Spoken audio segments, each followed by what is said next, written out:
up, RotoGrinders? All rise for the People's Show. Myself, Dean Shabelson, that's Dean 7804. If you want to get all technical, Tasteful Tides, Tim Buell.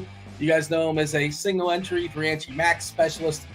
In his career, 10 plus six-figure wins for Tim. And, of course, Bobby Gomes says, raise! Bobby Gomes took down a milli as well in his lifetime. Bobby, Tim, welcome to Tuesday. We have an 11-gamer. We're here for the next hour and 15 minutes talking some baseball. Still playing out the string last month of the season. We yield to crunch time in about an hour. Hour and 15 minutes. We have Will coming in, the Chief, as well as Kevin Roth. Kevin Roth's been getting it way too easy of late. Looks like there's no weather lurking out there once again. We will confirm or deny when he jumps on. But last I saw, basically nothing lurking out there to be concerned with. And then, of course, Dave Potts, two-time millionaire winner, Cheeseisgood, jumping on around 6:15, 6:20 on the East Coast. Tim, welcome to Tuesday. How are things in your world? Yeah, I'm doing well, Dean. Always happy to have the People's Show back after our Sunday debut a couple days ago. That was fun with you guys. This is definitely a pretty interesting tournament slate, so I'm pretty excited to break it down and hear you and Bobby's thoughts. Our show survived. Shout out to you, Tim. If you guys aren't aware, amongst all the shows for NFL this year, like each show, like one person basically is submitting a lineup, but whoever finishes last amongst those that participate amongst the shows, there's some sort of punishment will take place in the next show. But this show, the People's Show, survived. I'm responsible for the Pick Six show, the Wednesday night show. We survived. I'm fairly certain. I think it was the it was the Kitchen Show and the Maddox Show. I think they finished last amongst all the shows out there. Why can't I think of the name? The Swolecast. It was lost in my brain for some reason. Maybe producer Steve can confirm or deny. I know he produces that show and he participates, but I'm fairly certain that is the show. And I also think they're just going to lean into it because if they are last, they were supposed to be last. That's the bit they're playing. And it works out for them both ways, I would imagine, just the way that show goes. Yes, producer Steve in the chat is confirming it was indeed the Swolecast that came in last. And if you guys don't know, you can play along with us. This is why I'm telling you. You should have already been, getting the recurring contest coming in, I guess, tomorrow in your mailbox on DK. But on the NFL shows, in the description, I think there's still some spots available for the season. If you take that contest down, you get yourself not a week, not 2 weeks, not 3, not 4. What kind of 4? You get a month. You get a month free of RotoGrinders Premium if you take that contest down. And Tim, I saw you had an idea, which you floated an idea to Devin, and I think it's going to go in play. If one of the shows happen to take it down, then nobody gets the premium that week. But the next week, the next time, it would go to 2 months. Was that your idea you floated? That's Devin threw it by me. I thought it was an interesting concept. Yeah, I didn't really, I didn't know if that was going to go through or not, but yeah, that was my idea. I thought it'd be kind of fun. Like if we end up taking down like 2 or 3 in a row, let's say, then all of a sudden you get like one contest that's worth like 4 months of RG premium, right? I think that'd be a lot of fun. Pretty big value. Yeah. There still are some spots available. Again, those, the contest is going to be recurring. So I'm fairly certain like once it fills, and that's that. It's going to be the same people playing throughout the year. So get in there, jump in the Pick Six show. We'll have it tomorrow in the description. Swolecast, I assume, is going to have it at some point as well. I think they recur on Wednesday. So if you're looking for the description and it's not there, that will be the reason why. Now, if you can't wait to win RG Premium, all the way to Monday, you can go ahead and play in today's contest. It is Tournament Tuesday. Go in the Discord channel, rotogrinders.com/Discord, the live stream chat channel. Producer Devin has that contest posted. You take it down, you get yourself a week free of RG Premium. And also, you do it with the while wearing the RG badge. You rock the RG badge, you get 2 weeks. 2 weeks free of RotoGrinders Premium. Bobby, how are you? How are things in your world? Everything good? Happy Tuesday. Everything's good. Happy to see that the Tournament Takes team got through. I was a little nervous when I seen the team that Kirkwood floated to me and Noto and our little secret chat. But I didn't have How did he get nominated? How did Kirkwood? How was he the guy? How was he captain? Kirkwood's the host. Like there comes with there's busy work when you're the host, right? So you have to basically come through in that scenario. And obviously, credit to Kirkwood. He got us through. We won't have to be doing whatever the Swolecast will be doing tomorrow, which is probably going to be self-deprecating. So it's nice to see. It was nice to see. I do want to apologize for the People's Parlay first week. I think we all owe an apology. Oh, it did we went over 3. It didn't go well. Yeah. For what it's worth, it didn't go well. But also, just to throw it out there, we were kind of behind the 8 ball in terms of like knowing that we had to post that parlay, correct? Weren't we? It was Saturday. No. We kind of knew. We knew, Bobby. Well in advance. I didn't know. 2/3 of us. You I don't want to name names or point. You got to read your messages, Bobby. There's a lot of things happening. Yeah. I only lost by a hook, but I took the L. I had the Dolphins and they didn't cover. But yeah, I had my game perfectly, and the Bears just all special teams and defensive touctouchdowns. I love that Dean said I only lost by a hook. Like, take the victory lap for losing. There you go. I just flat out lost, so I'll just be the loser. You were close. All 3 of us are close. We're gonna do that kind of game. Like I think you had a over on rushing yards for the Rico Dowdle. I don't even know. Rico. He got like 25 prior to the show, right and there. I was like, yeah. That's should have thought through that more. I have one this week though, early. Patriots money line. Oh, really? Look how cocky you are. All of a sudden, you get one win, and now your chest is puffed out, and you think the Patriots are back. Look at you. Who are they even playing? I would have took the Pats to win the game this week. I thought they looked good. I thought they were going to come out. I think like the consensus around the country around the Patriots is not correct. Like, I don't think that Brissett is terrible. He's a good game manager, and they have a really strong defense. I think a lot of people underestimated the emergence of Keon White and obviously Christian Gonzalez, and it didn't seem like the Bengals were really ready to play. Right, like there was bad mojo. Yeah, a lot of bad mojo in Cincy. Same thing with the Jets last night. Like if Salah, I could see Belichick being the coach. Maybe it's a stretch saying that right now, but. They have 3 games in 11 days. Like, they should have been playing players in preseason, like at least their offense, to run that many plays and to just get outpaced in terms offensively, and their defensive line looked horrendous. I don't know. Who's dustier, Rodgers or Cousins? Who's dustier? Was Rodgers really dusty? I just think they didn't. I think I'm just asking the first take question. Cousins is way dustier than Cousins is like it's not. That does not look good. He looked really bad. Cousins is super rich though. Like that's what I'm saying. Like, how rich is Cousins? Like Rodgers, they're both rich. Rodgers is pretty rich too, Bobby. I don't think that has anything. No, to do but with Rodgers should be rich because Rodgers is actually good.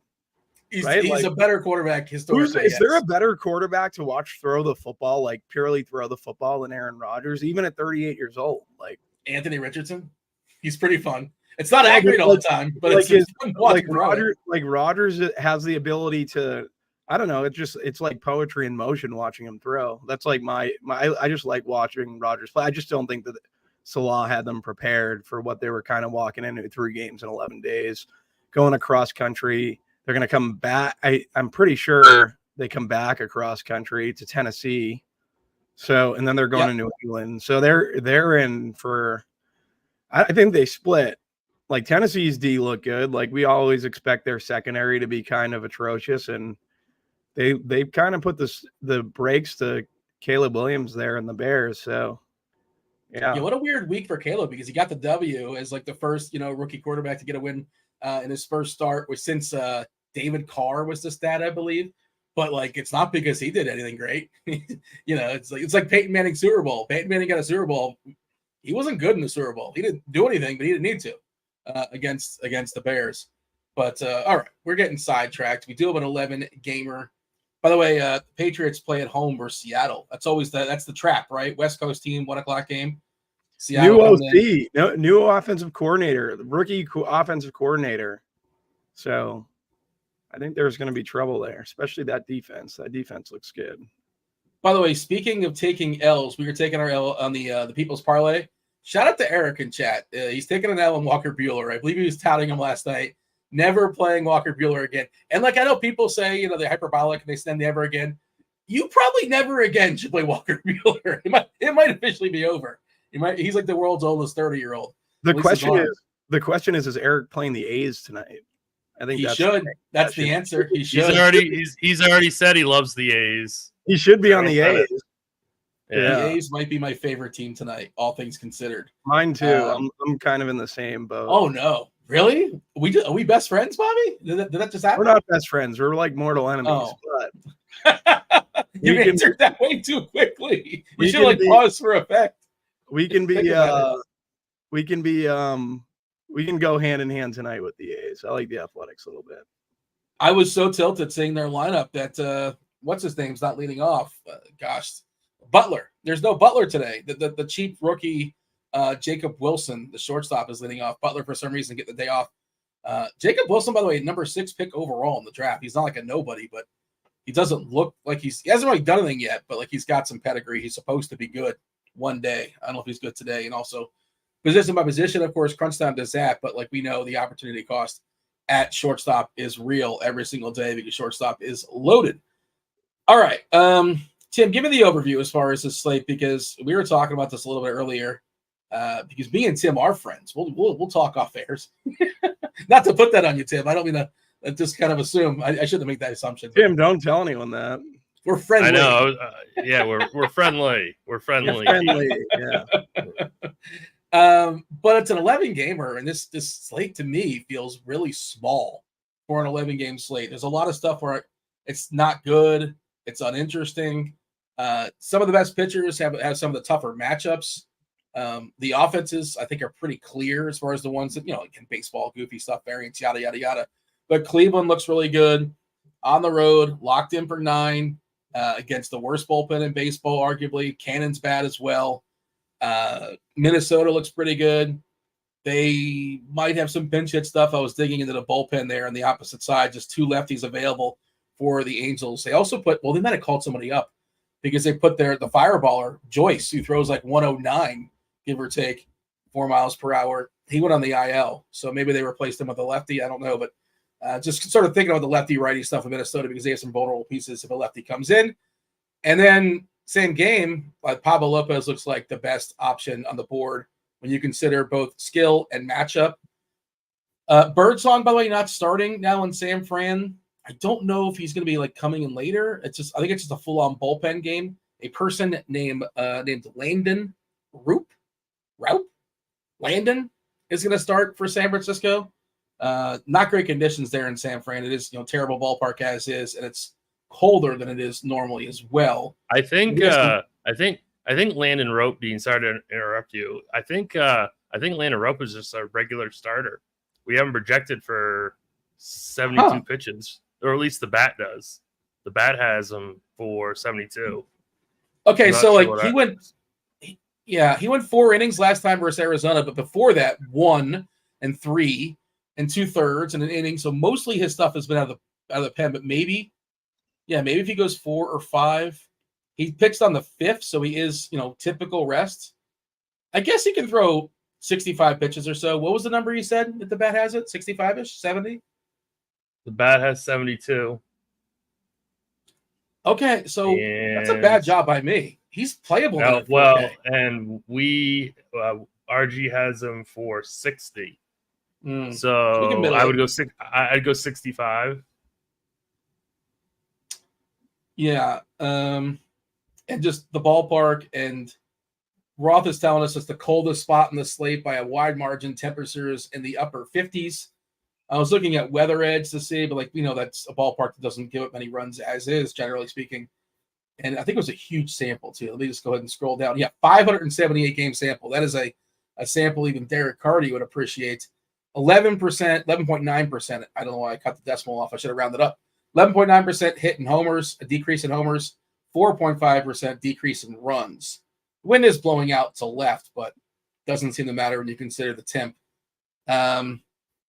Yeah, I think that's interesting because if it opens stuff up salary-wise, would we take 12 points out of this dude? Not that you can just push a button, but of course the ceiling is going to be subdued, but maybe he can get us 10 to 12 points, and maybe that's good enough because pitching despite 22 starters today, Tim.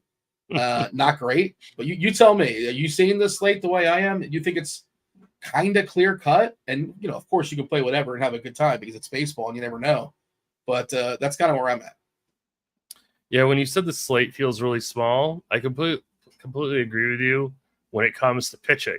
Like, there's very, very few pitchers that I actually want to roster. The obvious good chalk is going to be Pablo Lopez. I think he's pretty much the clear and obvious cash game pitcher on both sites. I don't mind getting way overweight him in tournaments. We have him for 37%. I'd be comfortable getting well over 50, if not 60, in an MME setting. But then, there are other guys on the slate that just feels really, really uncomfortable. Like, I wanted to pitch Darvish at first, but then I was like, he's not even probably going to pitch over 80 pitches. So at 8-3, I mean, amazing spot, amazing matchup, but probably has a very, very capped ceiling. So I'm really not crazy about that. George Kirby against the Padres, I think he's got a very minimal ceiling as well.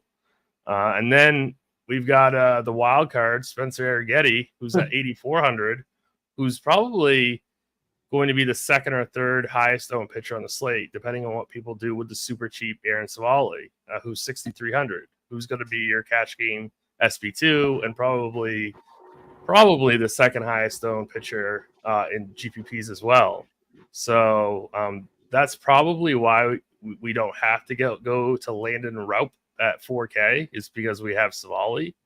But I also, I think Ben Lively is okay too against the White Sox. I mean, we saw that Cantillo kid last night just mow down this White Sox team, and Cantillo is not a big name prospect by any. Yeah, he's not really that good, and Lively's only $1,000 more than what Cantillo was last night. So I don't necessarily hate Lively for GPPs, but I think there are some clear and obvious cross-offs too at the high end. You can't pitch Shota at all. I don't think at that price tag. I would not pitch Seth Lugo against the Yankees. I wouldn't go Yamamoto. He's going to be on a limited pitch count. Yeah. And then, and then I don't know if I would go Eovaldi. So, I mean, it's really, really easy to trim these guys like right out of your player pool. I think they just have no way of winning you with GPP. So I would be making a super small pitching pool tonight and then spread out at bats because there's quite a few stacks that I like tonight. Pretty good chance I just hit the lock button on Lopez. I don't make a ton of lineups, but Lopez is probably going to be in every single lineup I create. I think. Have you made your cash lineup, Tim? Are you still playing cash? I think it's Arrighetti and Lopez, but you did say possibly you step down to Savali. I think it's Lopez and Savali. Okay. I mean, you need the salary for an extra bat. I certainly wouldn't fault anybody if they wanted to go Lopez Arrighetti, but I'm going to go Lopez Savali. Yeah. This route character for San Fran, who we're projecting for 60-ish or so pitches, and he's 4K. 24% Ks, 14% walks. That's what we've seen. And sometimes Ks are elevated. Most times Ks are elevated out of the bullpen, when you're working in a shorter stint than if you're asked to strike out or throw four innings or so. Jump in here, Bobby. I'm curious what your thoughts are. Do you see it the same way as far as the slate overview? And then, a lot of pitchers were thrown out there. What sort of stands do we have? Yeah, for me, it'd probably be Lopez being well over the field versus the Angels. I've been on Milwaukee a good bit, so like Savali at San Fran, good pitcher's ballpark. I'm fine with him as my number 2. From there, I think Ben Lively and correlating him with Cleveland bats makes a lot of good sense. He'd probably be my 3. Arrighetti would be my 4. And then between 5 and 6 would be Bassett and Gallen. That's really the only. I'm probably going to limit my pitching pool to like 6 pitchers, I'd say. And if you guys can sell me on this Landon Rupp fellow. It's 4K and mostly stretched out. Yeah, it's 4K. Good ballpark. Maybe 7 pitchers, good ballpark. But that's really kind of what I'm targeting. And like Tim, I think there are a lot of good stacks. Like Milwaukee, like Cleveland, like Oakland, like the Yanks. So, yeah, that's pretty much where I'm at. His current median projection, the San Fran pitcher, the 4K cheapie, is 11. 11.07. That's his current, median. I think I would take 11 points on some, just because how many pitchers are going to put up 25 plus on DK?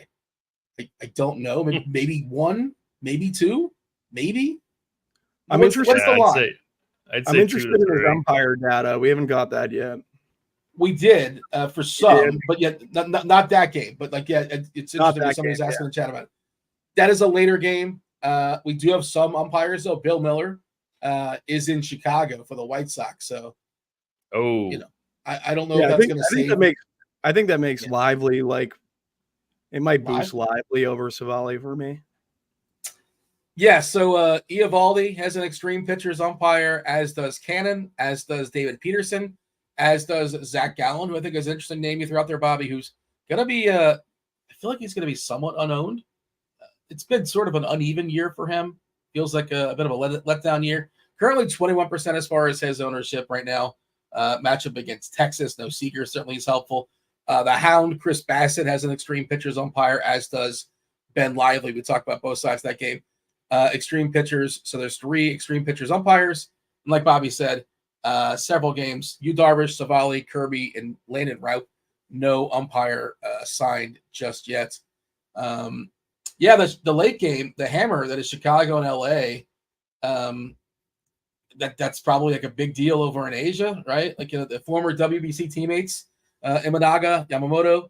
But I don't really want to pick on the Dodgers. And Yamamoto is basically unplayable because, he's going to throw 60, 70 pitches, if that. But I'm not playing any hitters in that game. I'm just banking on a bit of a pitcher's tool. I think Imanaga is in play, a little bit more so on FanDuel, just the way salaries go. But I don't think I'm getting there on DK, but would not besmirch if one would consider that. Gallon's going to be pretty chalky, Dean. I'm surprised at that. Maybe that's is that where the Birdsong's ownership went there possibly?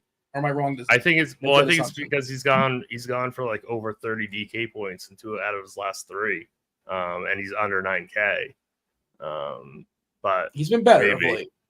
He's been better of late. But I would like Gallon if he was going to be low owned, but I don't think he's going to be. So that kind of leads me away from him. Do you have the bat ownership up right now? I currently have RG's ownership. RG's got 21. I wonder if they're in line. Yeah, I guess I can pull it up. I can pull it up. Curious if there's any discrepancies. Yeah, let me know. Right now we have Lopez at 37, and I think it might be over that, to be honest, just the way the slate is shaken up. Savali at 24, Arrighetti at 22, and we do have Gallon at 21, Cutter Crawford at 20, which, Crawford's interesting just because you're talking about tournaments. He gives a lot of home runs, but, if he doesn't give up his homers, he's got a ton of fly balls, 1.62 homers per 9, and a tough matchup versus Baltimore, and that's 12.8% homer to fly ball. He just gives up too many home runs, and it's probably not the matchup for it, but if he somehow survives that, he should be fine. Just don't know if he will. Did I give you enough time, Tim? I'm just curious if there's any discrepancy. Gallon bat ownership is Gallon at 17%. 17.4. Yeah. So we can middle that, I suppose. But yeah, if you like Gallon, play Gallon. But I'm a little surprised it was that high. But maybe I shouldn't be because we're sort of looking like he's a good name brand. We don't have a lot of high upside guys on this slate. I really, like I said, I really wanted to play Darvish, but I'm not going to. You can't just because of the pit. You can't. I don't think you can. Even though his projection with 78 pitches really isn't bad, but his ceiling is very capped. I don't think he made it out of the. He didn't make it out of the 3rd inning. His first start, for what it's worth. Derek asking about Cobb. Cobb's not on the slate, right? I think he was originally supposed to be pitching, and he's no longer pitching. So cross him out for Cleveland. You're not Lively's throwing baseballs tonight for Cleveland. Let's see. Louder. Eric's asking about the rookie Louder. You got a take on him, Tim? I don't. I see that Stevie tagged him in lineup HQ. And I know Stevie really knows this, the young pitchers that are coming up. I don't know anything about him. Other than he smashed the Astros didn't smash them, but did quite well. 16 DK points. Top 100 prospect in baseball. He's a legit prospect. Yeah. Okay. Yeah. So I don't know anything about him. I don't really know much about prospects, but I mean, 6,500 on this slate. I'm seeing an under 80 pitch count, but he's still cheap enough that I think he has upside. So I don't hate it. I think he was drafted like right next to, like right in front of, or right behind Skeens. Yeah, 2023 draft, first round, 7th pick overall. Yeah, so he's supposed to have a good arsenal. Second prospect in the organization according to Fangraphs, 70 overall in all of baseball according to Fangraphs. So yeah, he played college ball at LSU for Life's telling us he was a beast at Wake Forest.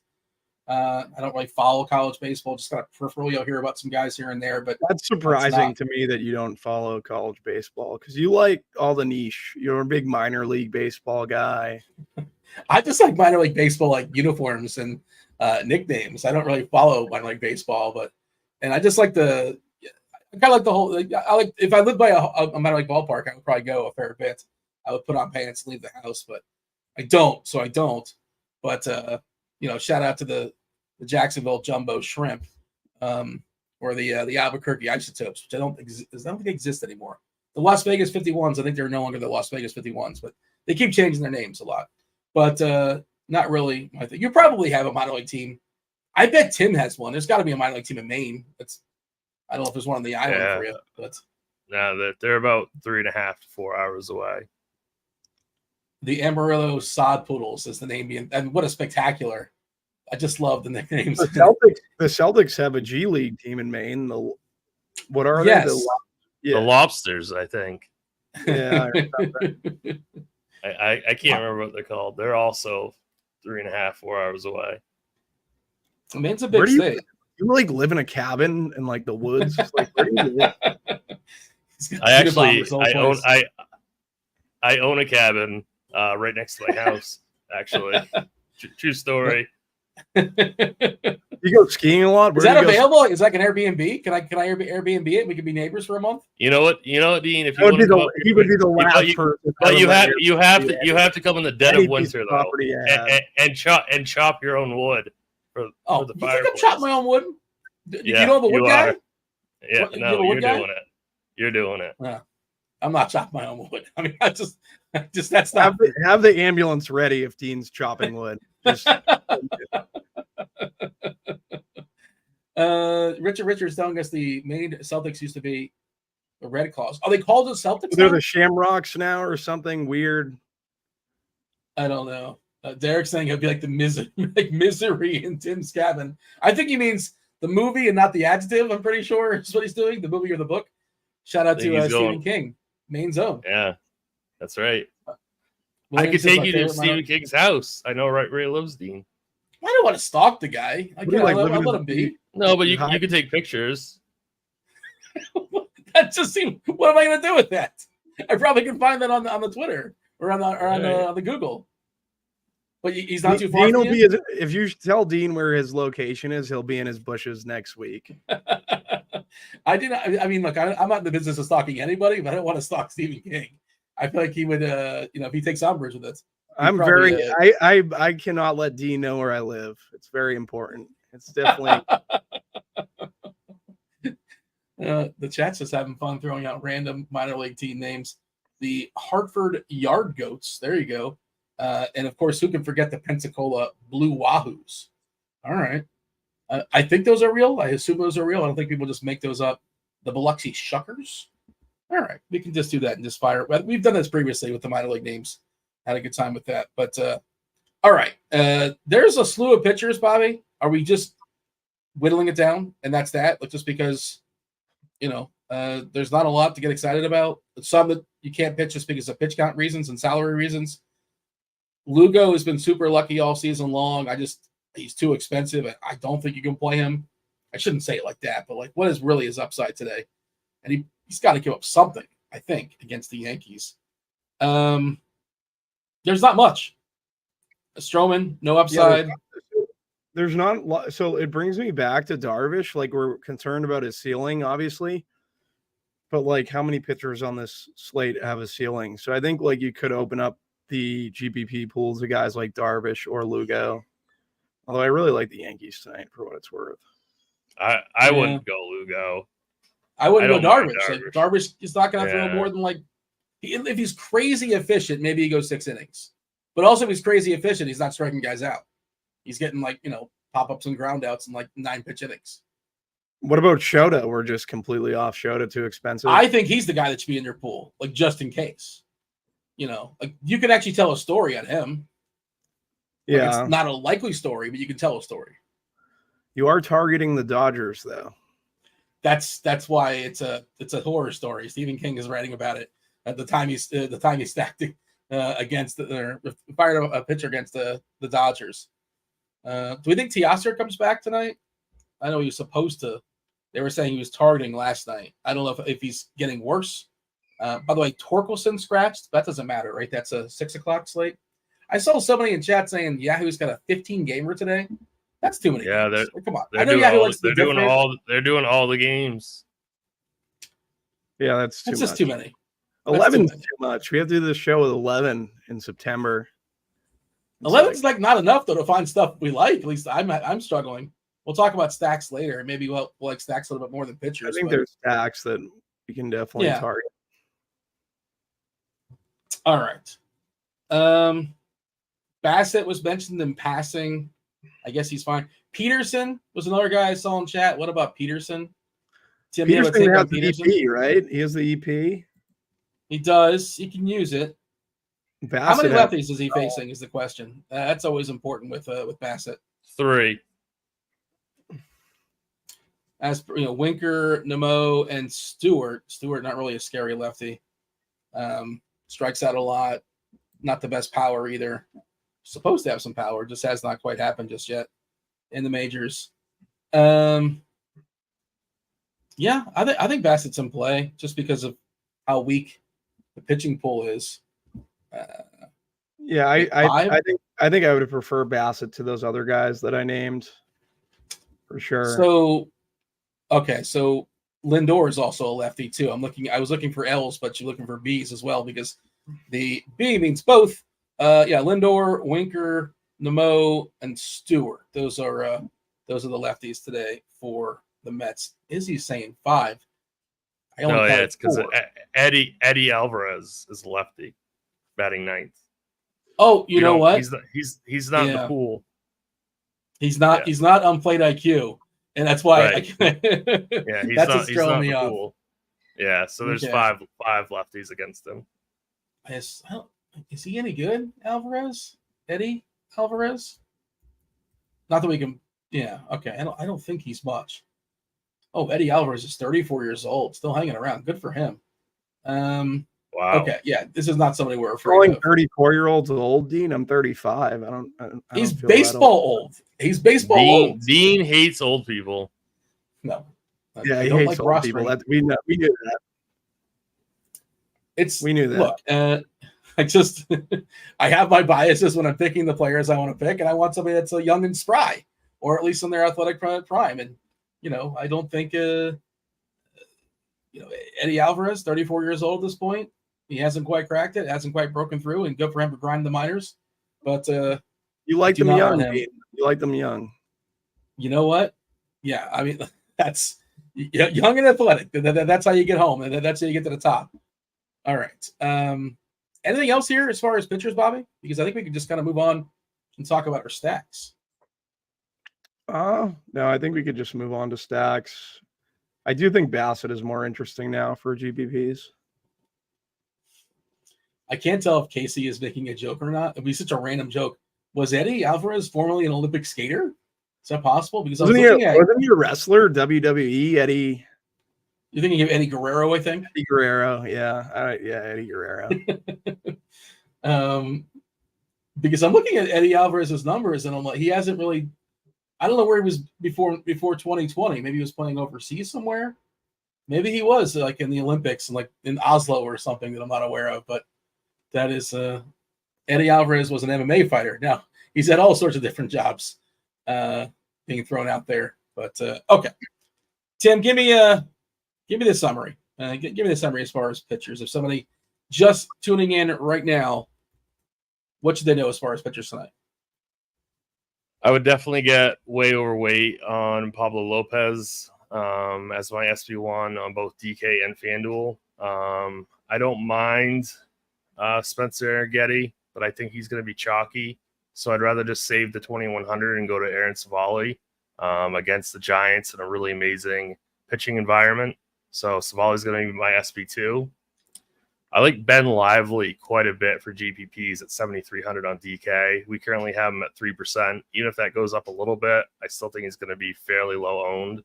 I just love attacking this White Sox team. I'm not a huge fan of Ben Lively, generally speaking, but in this matchup, I like him quite a bit. I don't really mind Yu Darvish either at 8,300 on DK. But I think what I'd like people to do is really kind of have a condensed pitching pool tonight, because I don't think there's a lot of ceiling to be had. So I'd be overweight Lopez and then get a lot of those other guys that I mentioned. So Alvarez is in the pool. For some reason, he's not showing up on our lineup HQ. And he's not showing up in as far as our lineups, just in general. But he's 2K on DK, second and third base eligible. And he was a world junior short track speed skating champion. Probably faced off against like Apollo Antonono back in the day. 2008 and 2009. He was the first Cuban-American male speed skater to make the U.S. Olympic team. So, yeah, cool story. And now I remember him making his debut for the Marlins like 4 years ago at like age 30. So I do remember this story. But it just he went from speed skating to baseball, and interesting that life experience, I would say, right? He tore his patella tendons and what's that? Interesting life path. Yeah. There's probably very, very few people that have done those two sports professionally. That's pretty cool. Good for him. Now I'm rooting for him. He's 2K. Yeah, rooting for him too. He's 34. Dean's hate for old people, so I hope he does well. He's baseball old. He's not old. He's just baseball old. That's all. I think Ben Lively is like my second pitcher that I want in the pool versus the White Sox, and the EP seems like a really strong spot. Yeah, I mean he's not great. But like as we saw yesterday, you don't have to be against Chicago. On the season, he's got a 4 ERA. His Sierra's even higher at 4.54. 19% Ks, not spectacular. 7.6% walks, kind of somewhere in the middle. Nothing. David's asking, wasn't he a bobsledder too? He might have been. I didn't get a chance to read his entire wiki, but I did see. You don't know the answer to that, Dean? Come on now, Dean. I don't know. I do know back in the day, like Willie Galt was remember Bears receiver that he tried out for. I think it also spoke to how bad the pool was for. We're not great, America as a whole, as far as the Winter Olympics. We're better in the summer, but bobsled, I don't think is anything we ever. That's like always like Germany or something, or like Finland or Austria. Do you have a wiki of me? No. Why would? Well, I mean, what would that even say? Like you're a famous RotoGrinders host. No. Maybe famous in your household and in Tim's cabin, but that's about it. Like nowhere else. Yeah, my kid loves Dean for whatever he loves Dean all day. Dean. He's got he's got a good intuition. I've always said that about your child. Oh, there you go. Thank you. Appreciate the compliment. Okay, so Bobby, do you want to add anything else as far as pitchers, or we're moving on? No, I think Tim said it. Like, make sure your pool's tight tonight. Okay, so you guys don't know what today's board is. I did this one kind of on the fly there. But I think it'll make for an interesting conversation. I imagine you guys will have a take. And this one, to keep with the theme of the show, I think it matters. I think age matters. Like when you were born, if you inherited this stuff or like you lived this stuff. You guys tell me, chat, tell me. Give me the best, your favorites, and you can give me your least favorite too. Your favorite and least favorite, like 90s rock bands. 90s rock bands, Tim. I know you're you just want to listen to Fish all day and the Grateful Dead, so this is probably out of your element. I'm just assuming this. I don't know. I'm a big Matchbox 20 guy. I've been listening to a lot of Matchbox 20 recently. Yeah, Real World. Pop band. That does not surprise me at all. It's not a rock band. Orlando's own. What's wrong with What's wrong with Matchbox 20? Well, they're not a rock band. They are a rock band. Google Matchbox 20. The first thing that comes up Pop is rock. rock band. Pop rock. Does it say pop rock or say rock? There we go. It says rock band. Rock band, dude. Matchbox 20 dash rock band. Okay, when you think of bands that rock, nobody said Family Feud. You survey 100 people and say, name me a band that rocks. Matchbox 20, Big Old X. Like you could like them, and that's fine. I like their music. What? It's like make a poll. Ted and Ted, where everyone in the 90s sounds the same. Blink 182. Yeah, Blink's good. Yeah, I mean they're pop punk, but okay. I don't want to get all technical. You are getting technical though. That's the thing. You are. They're a rock band, dude. It's like AC/DC is a rock band. Don Yeezy's saying that's a rock band. I don't like AC/DC. But you don't have to like them, but they are a rock band. That's not the question. If you like them or not. Is it too hard for you? Is that what's going? It's too loud for your ears? No, well, I don't know. I've never been a big AC/DC guy. Yeah, you probably. I mean, they're. There's probably a couple songs by them that you know and like. You just don't realize it's them. Maybe or maybe not. I guess you know the voice, Brian Johnson. It's pretty distinct. Yeah, I don't like AC/DC. Pretty positive. Derek is saying Hootie and the Blowfish again, tempting me that I don't know if they're a rock band. They're a band. Tim, is Hootie and the Blowfish a rock band? Do they rock? September baseball. We're talking about Hootie and the Blowfish. This is important. They're still touring. They're still doing their thing. Are they? They shouldn't be. Well, my son they is probably tour at Matchbox 20. This is off topic, but my son is a huge Mick Jagger guy. He loves the Stones. Yeah, he loves the Stones. Can he dance like him? Does he try to dance like a Jagger? In Greece, he likes Danny Zuko. He thinks he's Danny Zuko. Your son's going places. He's got great intuition. He's got he likes his music. But did you? I see you answered in the chat, Tim. Did you want to answer verbally as well, as far as best 90s rock bands? And I guess they were talking about. I was gonna say like Green Day or something terrible. No, we were talking about. I can't remember. I don't even know who we were talking about. So, Bobby, you're suggesting that Matchbox 20 is a better band than Green Day? Is that what you're saying? Because that would be an incorrect suggestion. Okay. It's an opinion. Thanks for getting technical. I just don't like Green Day for what it's worth. Yeah, that's fine. But they're a rock band. Oh, we were talking about Nirvana. Yeah. I'm trying to find I'm looking through my Apple Music now to see. Eagle Eye Cherry, is that a pop rock band? What would that be? That was like a one-hit wonder. Yeah, it was a one song. Wonder. Save Tonight, I think was it called? Save Tonight, yeah. It's a good song. There you go. Why is that still in my brain? Nate, what's your second favorite Eagle Eye Cherry song? I bet you don't have one. I don't have one. Derek is saying Guns N' Roses. They're from the 80s. Eric Silverchair, Blind Melon, underrated. I like all the 90s rock bands that Ted says sounds the same. In Ted, he says sounds the same. Did you watch the Ted show on Peacock? Is so much better than it should be. It's a lot of fun. It's really good.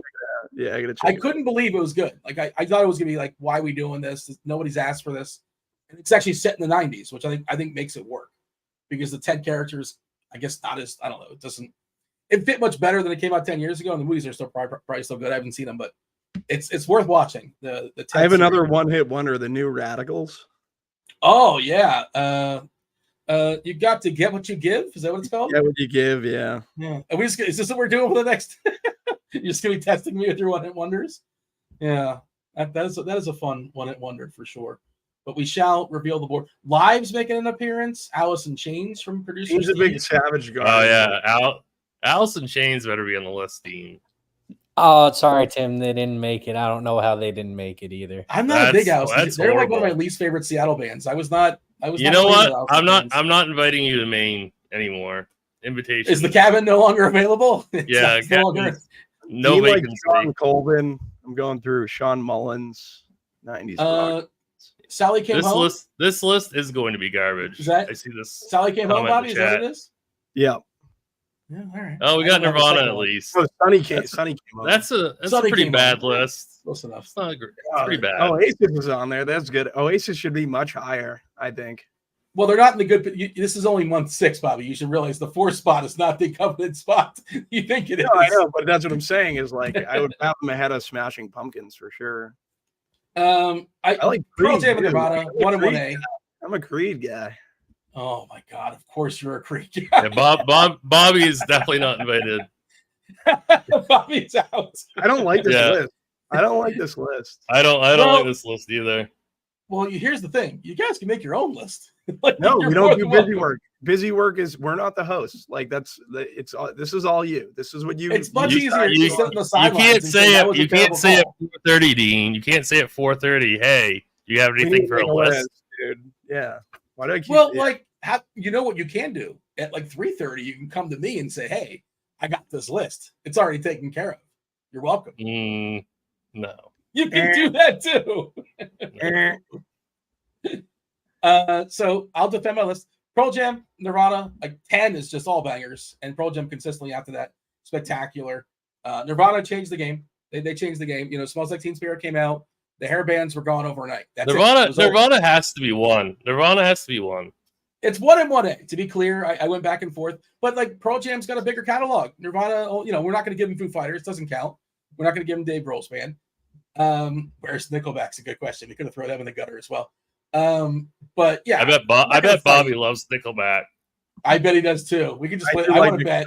We're throwing Of course he Nickelback. does. Yeah. Rockstar, great song. 100%. Bobby, 100%. I like Creed and Nickelback too. Nickelback, No. Rockstar No. is like one of my favorite songs of all time. They have good. Both of them have good Wait, songs. Rockstar? You said Rockstar? That's That's Smash Nickelback. Mouth. No, that's Nickelback. No, that's Hey, Nickelback. now you're that's All Star. Never mind. Come on, Dean. I don't know if Ted said it, but every Nickelback song sounds exactly the same too. But yeah, Pumpkins, like their good stuff is really, really good. They have some filler, but Smashing Pumpkins, their good stuff is really, really good. And this, what inspired it is like Oasis is getting back together allegedly, and I never really got it. Like they just bicker all the time and they break up every 3 minutes on stage, and it's not worth the hassle. You know, Wonderwall is a great song, sure, I guess. I just don't love their catalog. Supernova. Yeah, it's fine. It's fine. Definitely Maybe was a good album. Okay, I'll give them that. No Red Hot Chili Peppers. Yeah, I like the Peppers. You just can't put everybody on the board. Juanes Addiction. I was not a fan of Jane's Addiction. I was not a fan of them, so sorry for that. I see them getting some love there in the chat. I have not heard the new Pearl Jam. Third Eye Blind. I'm a Third Eye Blind guy. Of course, I mean, Third Eye Blind and Xbox 20 are probably torn together right they now. all sound the same, right? Yeah. Yes, I mean I don't know if that's the bit you're doing, but yes, Third Eye Blind and Xbox 20. These are like the There 90s definitely is. bands that I don't know. They're the I ones didn't want to leave Radiohead off the list, but I did. You kind of have to with Radiohead, obviously. Me and Eric we just became best friends. We can see throughout Radiohead, which is a spectacular band, of course. But all right, and no ICP. I don't know if the Juggalos are watching. If Kirky's watching, Creed I being don't know 5 ICP. is like just bad. What is? Creed being 5. Yeah, well, you know, feel free to make your own list. And Sublime is another band I kind of wanted to put there, but again, small sample. So They they were too. I don't like Sublime. really okay. Yeah. Yeah, well, Bradley Lowell was not around long enough to give us a big enough. They've done different iterations, and I believe they're touring again, but not the same thing. Okay, Rage is another band I wanted to put. How up do there, you but even know that they're touring? I don't know. I saw it somewhere. It's like Sublime with I can't remember the name. The singer they have subbing in. How's But, Blink not on this list? You know, I've seen Blink-182 3 times in my life. Never like with the intention of seeing them. They just always happened to be where I was at. But we got to talk baseball. They're We have really good though.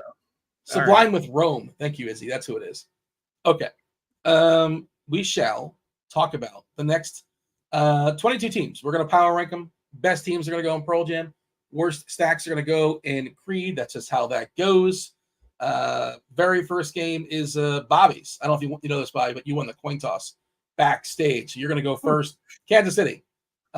Seth Lugo taking on Marcus Stroman. Yankees close to a 5 total, 9 total here. Yankees are favorite -145. Stroman It's kind of tough to stack against. Not a good pitcher, but like doesn't really get.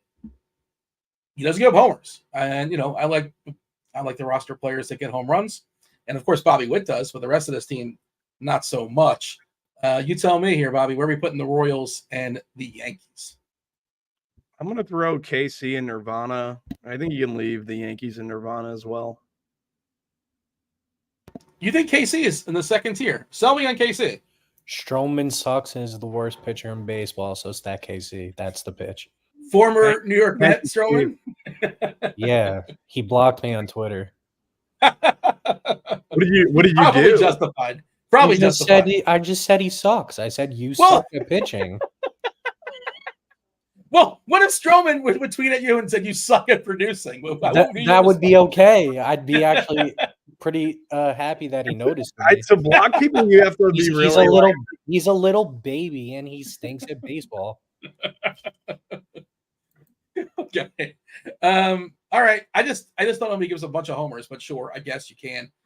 You tell me, Tim. Do we agree? Do we disagree? Bobby's placing the Royals and the Yankees in Nirvana.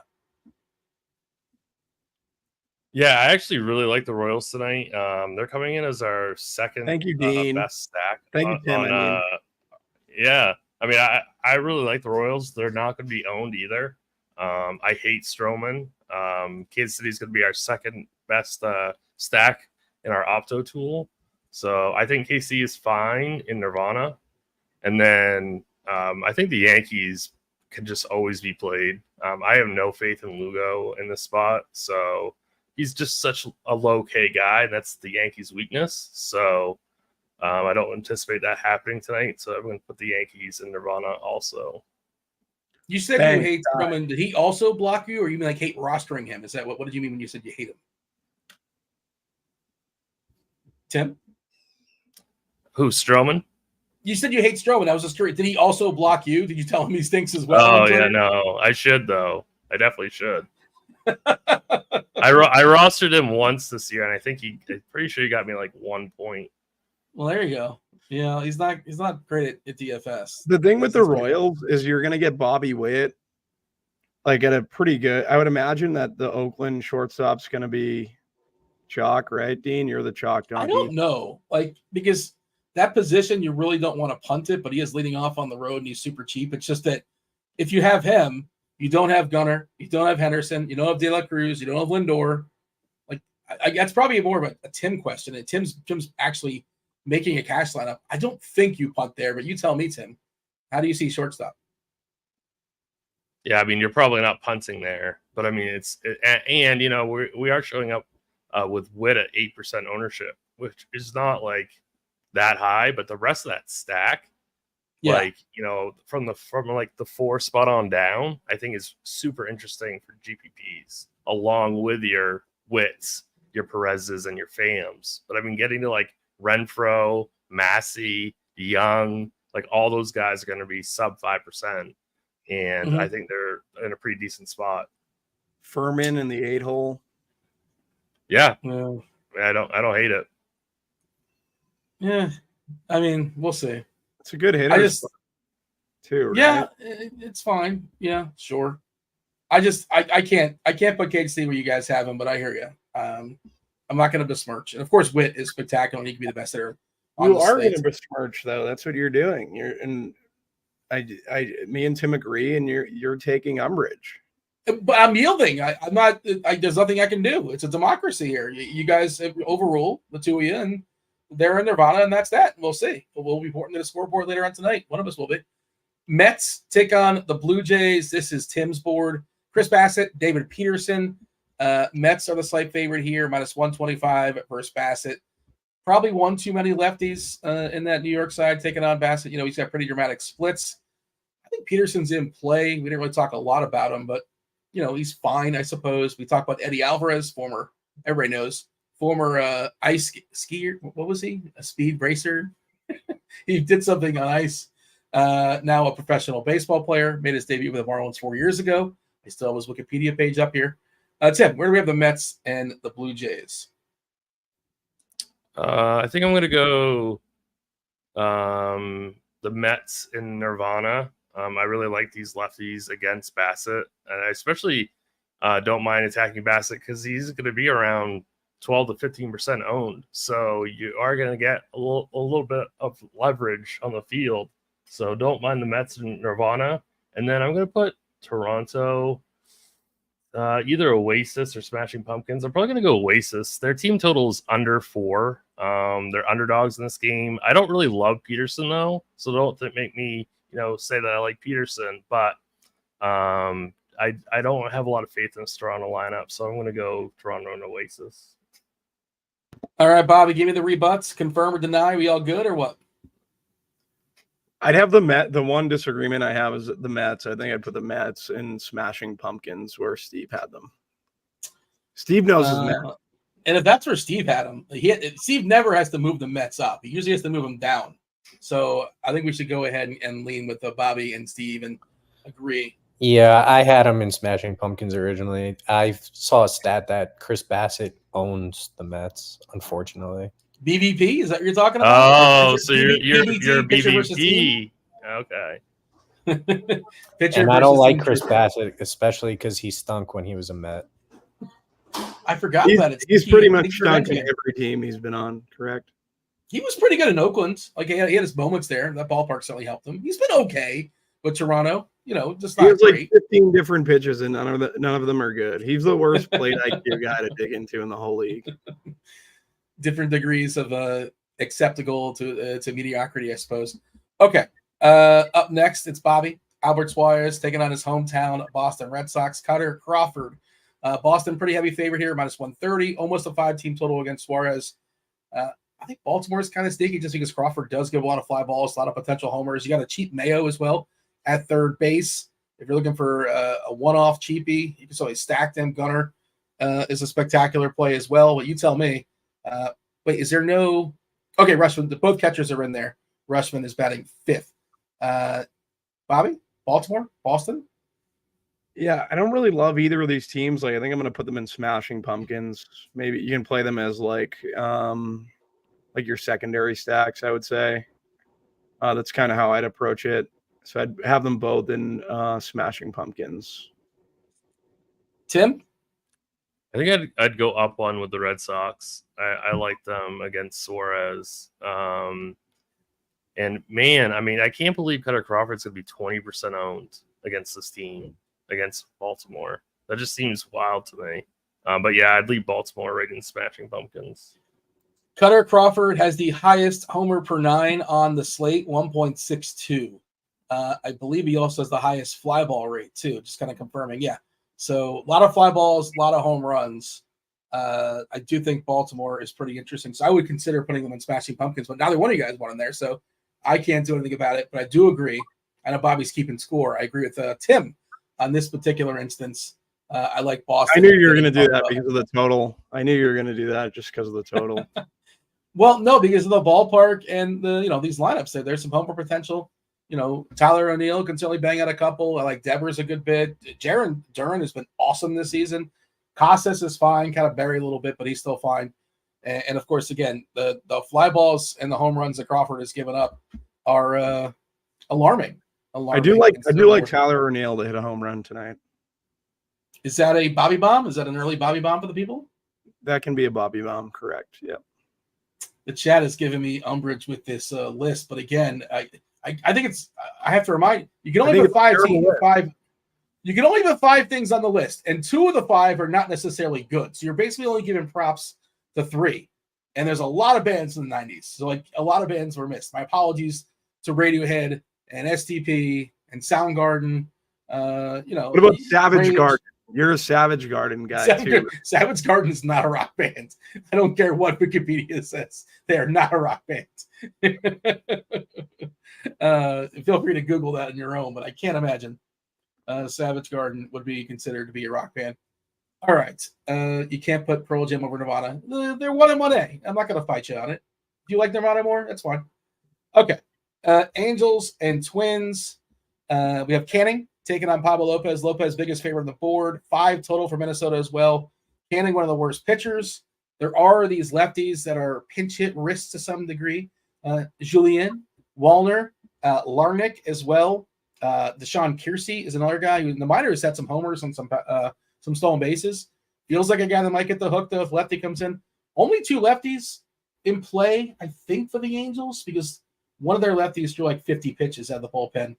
So I would assume not usable. Did mention earlier that Joyce, their best pitcher of the bullpen, went on the IL. Not sure if they called anybody else up or how that even works this time of year, but I do want to see if we get a new bullpen iteration. But yeah, this is Bobby's board. Angels, Twins. What do you got? Angels for sure and Creed. And I'm going to agree with Steve again. Twins and the Smashing Pumpkins. Like, yeah, secondary stack, not a team I'm going to try to full stack. I think I did goof and it should have been Tim's board, but we'll just go with it. Tim, what do you got? So I got the same with the Angels, definitely in Creed, and then I'm going to go Twins in Nirvana. What about leverage? No. I don't care. You don't need to force that on an 11-game slate, right? I don't think so. And like just not playing Lopez is leverage enough, I think. Right? Like if you just don't play Lopez, you're less in the field, and that's he's not going to give up. Well, famous last words. He's not going to give up like 12 runs or 7 or 8 runs, right? And 6 homers. I just can't see a plausible scenario where the Angels are the top stack on the board. Yeah, so they have 3 lefties. Yesterday, Jose Suarez threw 49 pitches.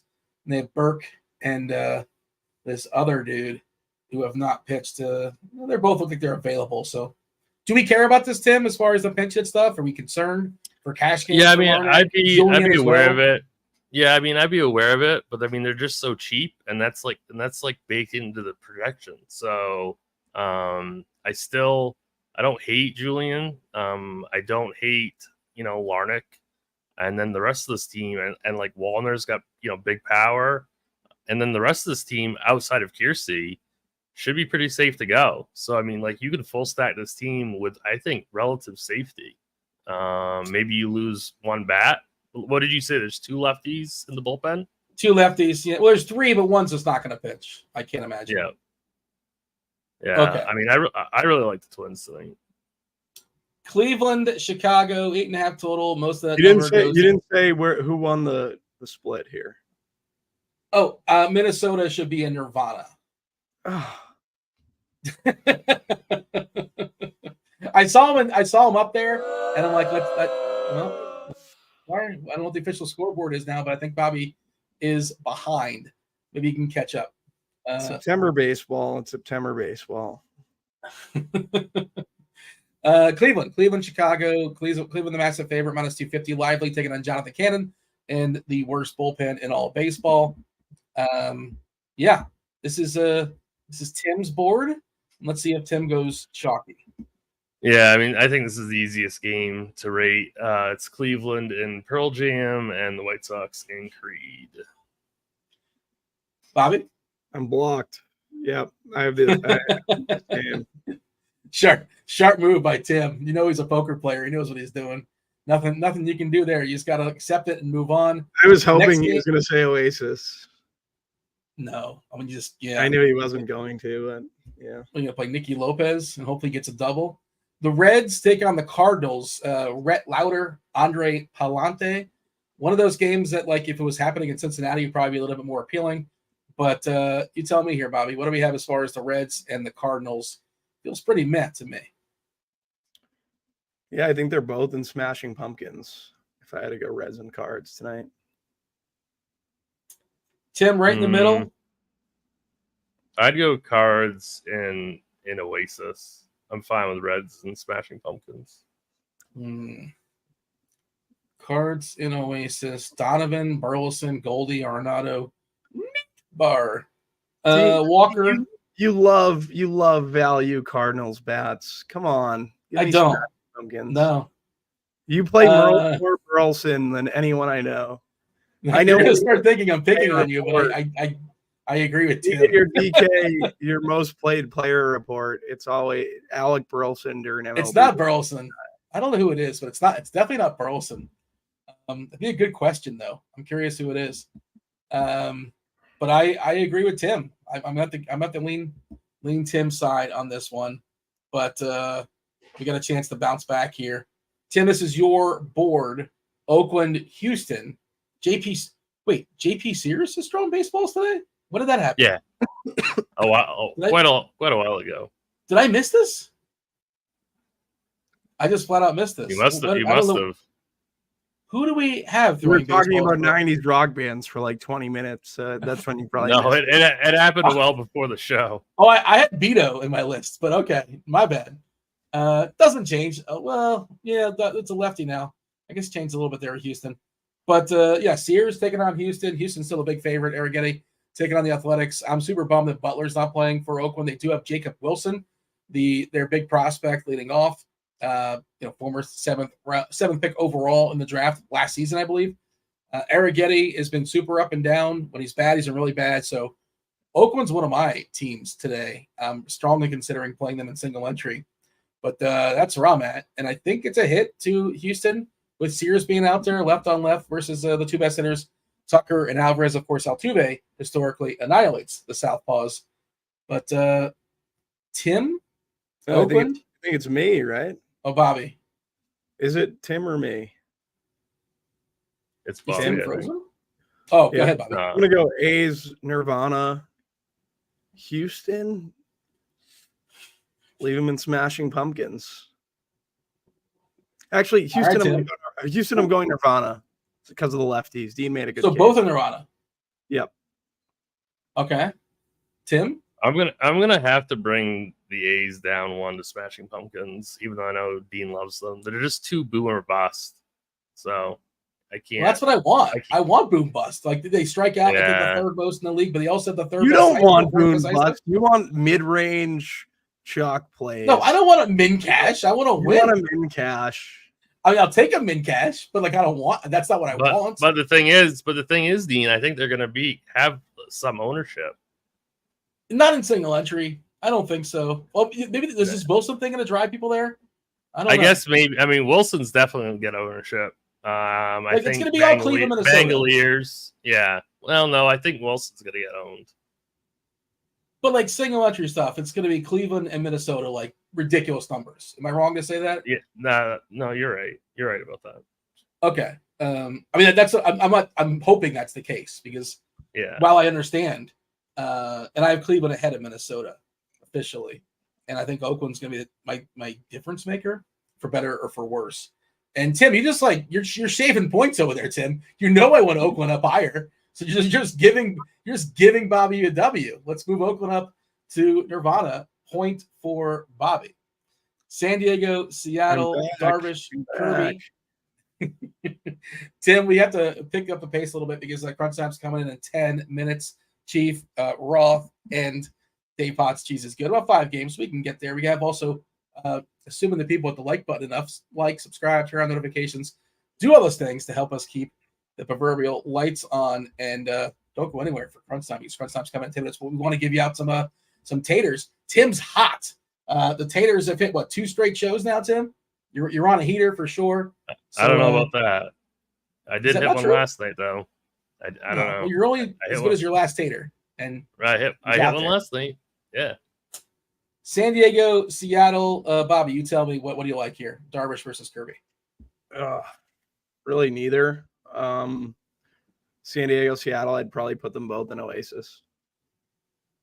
Both in Oasis. By the way, Steve, let's move the A's up to Nirvana. We agree with Bobby. We disagreed with Tim. Any issues here, Tim, as far as San Diego and Seattle hanging out with the Gallagher brothers? Yeah, I really have no issue. I have no issue with either one of those. Pretty tough spot for both teams. Yeah, I don't really want to roster the pitchers. I don't really want to roster the hitters, but I just hope it's a quiet game. Tim, we have the Rangers and the D-backs. Evaldi taking on Zach Gallen. I don't think we have a Texas lineup just yet. If we do, it must have just come out. No Texas just yet. Tim, you tell me where we put in Texas and Arizona. Yeah, I'm shocked at this team total for Texas. That explains Gallen's projection and ownership. So I would definitely go, I guess, Texas in Oasis.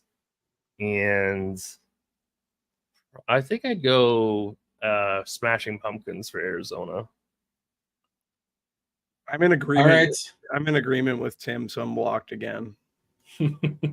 Okay, fair enough. We'll move on. By the way, we did get the Dodgers. No Teoscar and no Will Smith.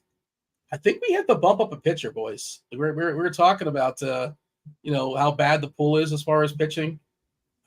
I really think that I think Imanaga's in play. I don't really want to pick on the Dodgers as a general rule, but I mean, Ohtani, Betts, Freeman, Edmonds batting cleanup. It starts falling off there. Pages, Rojas, Muncy, Enrique Hernandez, and Austin Barnes. It's not exactly a who's who of the back six. It's really just get for the first three. So I think Imanaga is kind of my sneaky tournament pitcher. You guys tell me otherwise. I like that call a lot now. There we go. It's like a tie game, so you're kissing up here these last two games. Exactly. You got my you get on my good side. If I'm torn 50-50, now I know which way to go. Milwaukee and San Fran, bad ballpark, even worse weather there today than typical. Landon Raup, the 4K cheapie who might throw 60-ish baseballs tonight, taking on Aaron Savali, kind of a chalk du jour SB2. Do we like either one of these offenses here, Bobby? Milwaukee or San Fran? I like some individual bats for Milwaukee. Where do I want to put these guys? Just specifically like Adames, I really like tonight. Contreras, but I think that I'm gonna leave them in Smashing Pumpkins. San Fran, not much love for San Fran. I don't know. Oasis is fine. Steve has them in Oasis. So. Yep. Tim, any adjustments? I'm gonna go Giants in Creed, and I'm gonna go. Actually, I'm fine with Milwaukee at Smashing Pumpkins. I was waiting for somebody to move Milwaukee down. I'm surprised you guys have them in. Yeah, I was thinking about it. It's just that ballpark is huge, but I suppose Contreras, Adames, when they get a hold of it, doesn't really matter. I saw that Mitchell was getting some love, but it might turn into kind of a bullpen game for San Fran. You can see Raup only go 4 or 5 innings, and Milwaukee's not afraid to take some of their players out. The lefty comes in. I'm concerned for Mitchell. No lineup just yet, right? But we're expecting him to back cleanup as of right now. But all right, let's move San Fran in the gutter. Let's move him in the gutter. Oh. It could have been worse. He could have moved Milwaukee down as well. I don't like. I'm getting curb stomped today. You can come back. You can come back right here. You start to come back. We're gonna close strong. This is Tim. This is the hammer, the late night hammer. That is the Cubbies. Imanaga taking on Yamamoto. The former WBC teammates. The spotlight will be on this game for sure. I imagine international news. But where do we have the Dodgers? Suns. No Will Smith and no Teoscar. So not the best Dodger lineup. No lineup for Chicago just yet. Tim, you got to set the board here. Finish strong. Cubbies, Dodgers. Given how expensive the Cubs are, and the matchup, I'm gonna go Cubs and Oasis, and I'll put Dodgers in Smashing Pumpkins. All right. Well, look at how beautiful that board is, by the way. Just symmetrically, kind of, sort of, somewhat. If only one team more was up in the Pearl Jam, but Bobby, close strong. Do we have LA in Smashing Pumpkins and the Cubs and Oasis? Any issues? The symmetricality of the board is difficult for me. I'm going to move the Dodgers down to Oasis with Shota. We're liking Shota now. Dean's liking Shota. Try to get a win here versus Tim. I like it. I like it. I think it's a bold kind of fade, and that's where I'm at. I'm not playing the hitters in that Chicago LA game, so I agree with you. And I did also Google symmetricality is a word. So that's the tiebreaker. You use the best word, the best adjective. So you win today. Congratulations to you. The board, Pearl Jam, one team in Pearl Jam. Kind of surprising. I thought we'd see Minnesota up there, but that's okay.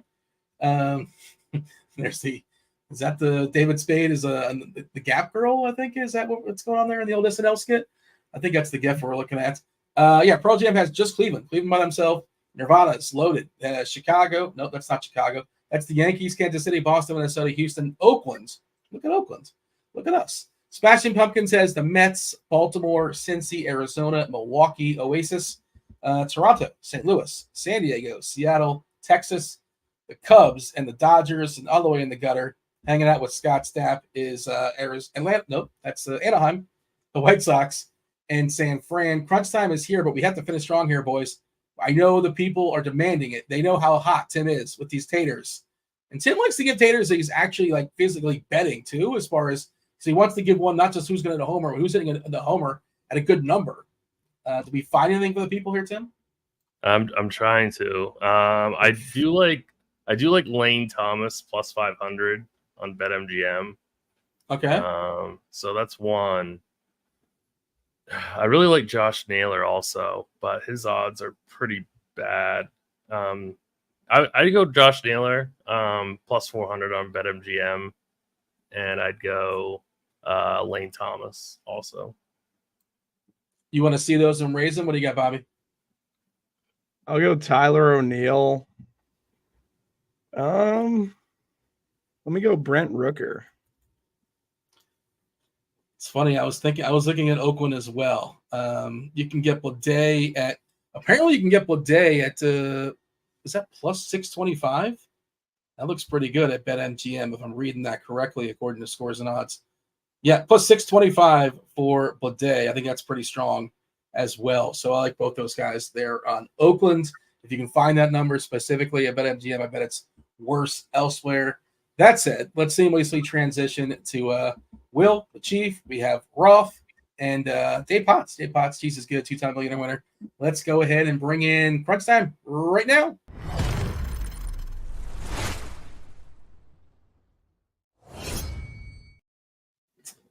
All right, Kevin Roth, I'm sure you have to have some music takes. There's a lot of hot takes being spewed. Bobby was touting really, really hard for Matchbox 20. That's what you missed, the Third Eye Blind. That's the bands he was standing for. I don't know if you saw the board. You took a peek. What are your thoughts? Any opinions? I mean, I was so insulted Smashing Pumpkins was like middle of the board. I think I love Smashing Pumpkins. So that hurt my soul a little bit, but the rest of it's fine. That's not an insult. No, to be third, there's a lot of bands that we had to leave off. So like third is not an insult by no means. Indeed, third is average.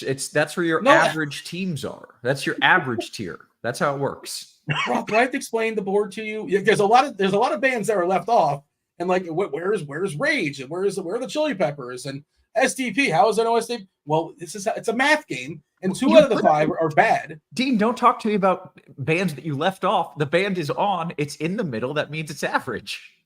Well, I could have let them off and said like, well, they were a 2, so I didn't want to insult them by putting them in the third spot. I guess I could have done that.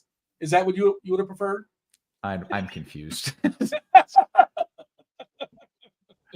We should have put Dave Potts on there. That was the big egregious era. Why was he very much my style? Like I fit in very much with those bands for sure.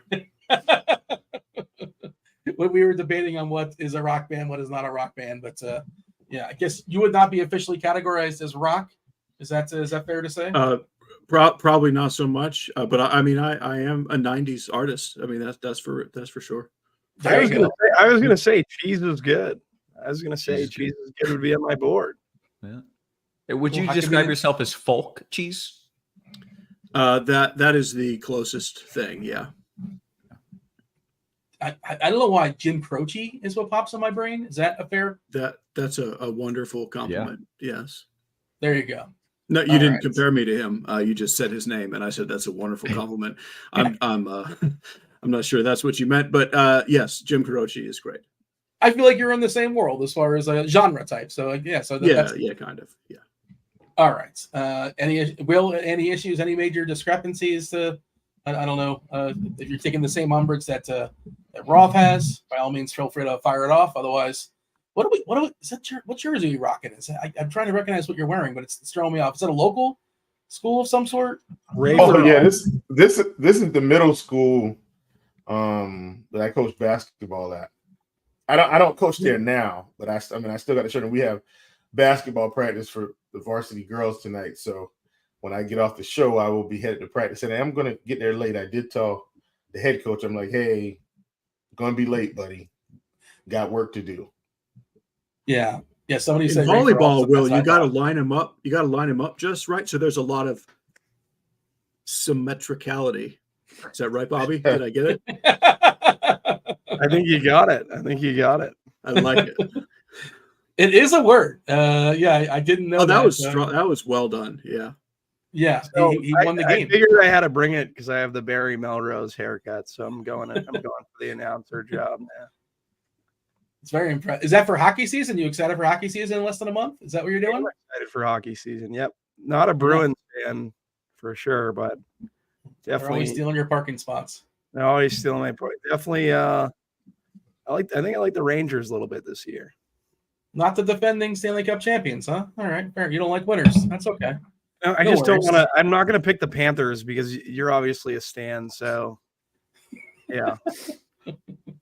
All right, we're done. We're gonna seamlessly transition to crunch time. Myself, Bobby, Tim, we appreciate y'all watching. Do hit that like button, do subscribe, do turn on those notifications so you know when we go live. Oh, one more reminder: make sure you get in the tournament. The tournament in the Discord, RotoGrinders.com/Discord. Take down that tournament. Tournament Tuesday, of course. You get yourself a week free of RG Premium. Do so while wearing the RG badge, and you get 2 weeks free of RG Premium. All right, Roth, crunch time. Take it away. Good stuff. As always, welcome to it, ladies and gents. Does Bobby really have a mullet? Was that what I saw there? Is he rocking a mullet? I think he was. Two of the sharpest minds in the biz hanging out with me. We got Dave Potts, Cheese is good. Bad Leroy Brown himself. How are you, Cheese? I am okay. It's a very weird slate, but that's fine. It's kind of like a bigger version of last night's slate, if you remember, which was kind of a weird one. Yeah. How did it go last night? I don't remember it going particularly well. I don't think I did well. Okay. You don't remember? That's a long time ago now. Okay. But nothing jumps to mind as having been wonderful. Okay. All right. It was just fair. That's fine. And I think it was less than fair, but I don't know. Okay. I would have to look. We'll be greater than fair today. We got Dave Potts repping the Alston. Oh, that's Will. We got Dave Potts and we got Chief. I don't know. Yeah. Repping the Alston. It's middle school, actually. It's just a T-shirt that's cut off. Austin Middle School Tigers. The Tigers. The Alston Tigers. Yeah. There we go. That's what I was looking for. I was coached just looking there for 2 years. But I've been with the girls now since 2016, 17, one of those seasons. So yeah, that's how long I've been coaching girls basketball at high school level. That made me laugh. Well, let's talk about the slate. Chief, do you like what you're seeing here, or do you agree that it's kind of a weird one? Let me just say this. I feel like it's just an okay slate, but I do feel like most of the spots are obvious. My pitcher pool is really small. I'm attacking a couple of teams. I am running 150 tonight, and I'm already done. So like all my lineups are in, barring some catastrophe. I won't have to make any changes. I'm really overweight on certain guys. Cut a lot of the fat tonight. I just tried not to overreach just because today. I just tried to be really, compact, and hopefully it all comes together. But I do like the slate, but it's not like exciting, if that makes any sense. Sure. Well, win big or lose big is kind of fun when you just like have a really condensed pool and you're like, well, might win it all and might not win $1. So fingers crossed. I'm looking forward to your takes. Cheese, I want you to start us off though. By the way, no weather concerns. Yet another day where it's just gorgeous everywhere. Loving this. Cheese, why don't you walk us through what's going down here and talk to me if you're condensed as well, or if you're more spread out. No, I'm wildly condensed, and I'm condensed on chalk, which is why I don't love it. Like, it's not like amazing chalk, and yet I'm still hammering it. Like, it's just such a weird slate. So the pitching chalk is Pablo Lopez, Spencer Arrighetti, and Aaron Savali. Savali is the cheap guy. Lopez and Arrighetti are not expensive. They're like cheaper than we usually see aces. Like they're down around 10K on FanDuel, around 9K on DraftKings. Like you can pretty much play whoever you want, at least with SP1.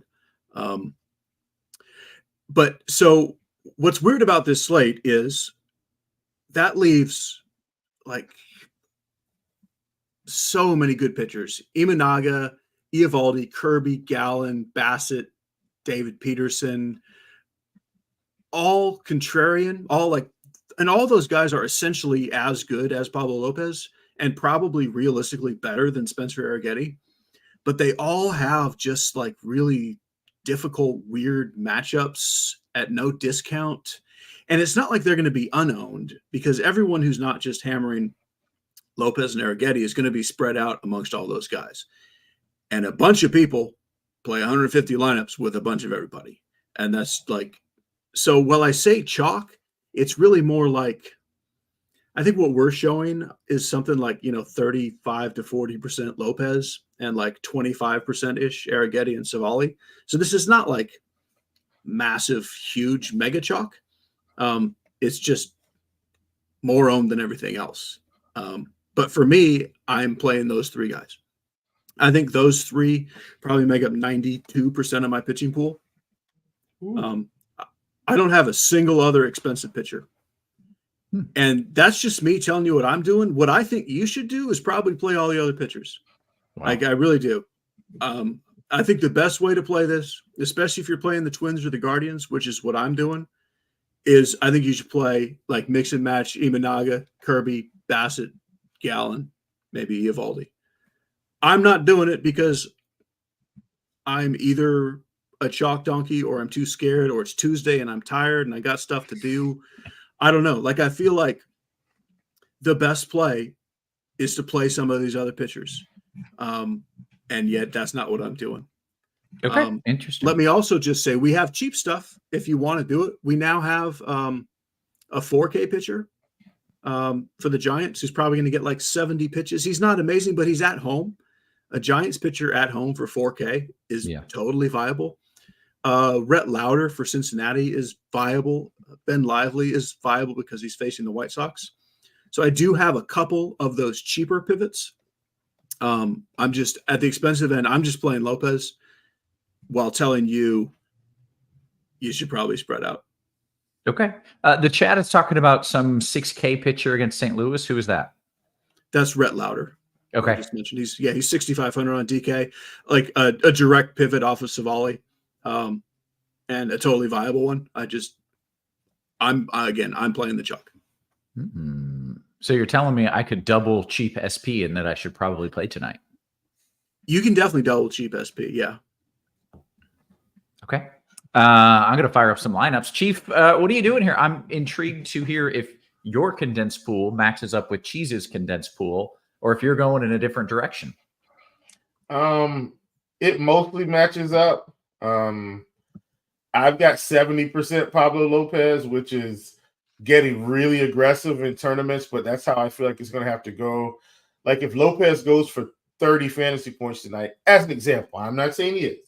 If he goes for 30, and I mean, we've got him projected for, we got him projected pushing 50%, at least my last update around 48, then I'm not helping myself by matching the field. So I went overweight on him. I am, I'm extremely overweight on Savali. Like, I have 55% Savali, which is way sorry, more that's than the not field. Overweight at all. I'm putting you to shame with Savali. But go on. But I'm at 55%. I'm about with the field on Arrighetti, and then my sprinkle. I do have Gallen. I do have Eovaldi, just because I felt like they were cheap enough to where maybe they can get through, get a quality start. And I don't think either one of them pile up 7 or 8 strikeouts. But man, maybe if they can squeak out 5 and go pretty clean, one of them gets to win, and I think they'll be okay. The only guy that's probably sneaky for me that nobody else is playing is probably Lively. Like, I have some Ben Lively tonight just because it's the White Sox. That's how I've got a sprinkle there. I'm not saying Ben Lively's great. I'm saying it's the White Sox, and they could easily just flop tonight, not score a bunch of runs. And if BABIP's on his side, which is what we typically need for Ben Lively, he has a great BABIP game, then he'll get me, 15 to 20 fantasy points, and I'll be okay with that. So that's my whole pitching pool: Lopez, Savale, Arrighetti, Lively, Gallen, Eovaldi, and I'm perfectly fine with where I'm at. As I always say, the best way to be contrarian is to think for yourself. That's something my JM to win used to say back in the day, and I fully agree with that. I'm probably a little bit different on a couple of stacks tonight. I am pretty aggressive on the stacks also, but I do have a few sprinkled in that I think people won't play as much as I will, and I'm hoping that's the difference maker for me, on this slate. Okay. And over on FanDuel, is there any pricing differences or any must plays there? It's pretty much the same for me. I would probably be even more in love with Lopez over there, in my opinion, just because, I do think his spot paired with his skills is probably the best spot to attack on the night. It's just everybody else agrees with me, so I just have to eat that. Yeah. Okay. Fair enough. Let's talk about the bats and the stacks. So let me know what the chalk is. And you said you might be getting a little bit different as well. Yeah. So in terms of stacks, when I'm in lineup HQ, I try to look at how I have them broken down by 4-man and 5-man. And then this is in order in terms of 5-mans. It's Cleveland, Boston, Minnesota, Cincinnati, Baltimore. That's my order in terms of highest owned to lowest owned. And then in terms of 5-man, that's 5-man stacks. I'm sorry, 5-man's Cleveland, Boston, Minnesota, Cincinnati, Baltimore. That's where most of my stacks are coming from. And then in some of my 4-mans, I've got a sprinkle of St. Louis, a sprinkle of Houston. Well, sprinkle of St. Louis, a lot more than a sprinkle of Houston, sprinkle of Kansas City, sprinkle of the Mets. Those are my 4-mans, excuse me. Mm-hmm. The 4-mans. And I've got it broken down. I'm running about 35 to 40% 5-man stacks tonight, and about 30% 4-mans roughly. Okay. Cheese, is Cleveland chalk? Is there chalk? Yeah, Cleveland and Minnesota is the chalk, and that's who I'm playing. Again, I'm playing chalk pitchers with chalk offenses, which is, again, why I say I'm telling you what I'm doing, and I'm saying to you, you should probably do something else.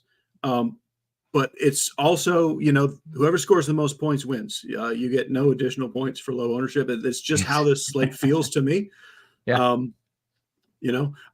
Outside of those teams, I have a fair amount of Mets, Orioles, Red Sox,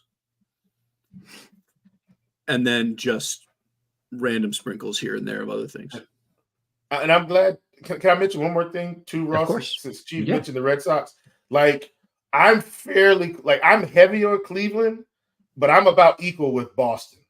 Just to make sure people understand. I know I just kind of said, well, these are the teams I have. I have a lot of Cleveland, I've got more Boston and Minnesota for what it's worth in terms of stacks. Now I do have a lot of Minnesota as well, but Cleveland and Boston are soaking up a good portion of my stack ownership tonight. Okay. Good note. Let's go around the horn. Talk position by position. Cheese, lead us off with some catcher talk.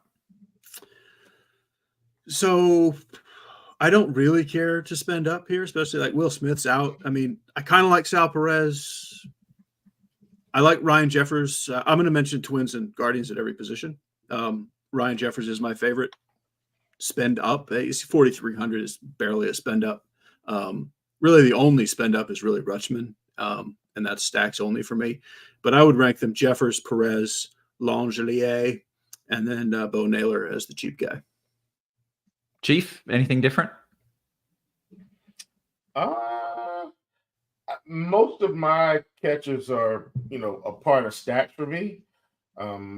I probably like Cincinnati a little bit more than the field. So I've got enough Stevenson to fit into those stacks. And let me go and see. I'm sorry, Ross. Whenever I build 150, I just try to kind of give people as close to what I'm doing as possible. So let me go to catcher and see. Sure. So I've got more Bo Naylor and Connor Wong than anybody, which kind of once again fits what I'm doing tonight in terms of the Boston Cleveland stuff. Victor Caratini is third on my list. Him and Ryan Jeffers are basically tied in terms of ownership, and Stevenson's just a little bit behind them. So that's where I am at catch. And I have some Rutschman, I have Perez, I have Diaz, but just in terms of those guys are in stacks. Okay, how about first base?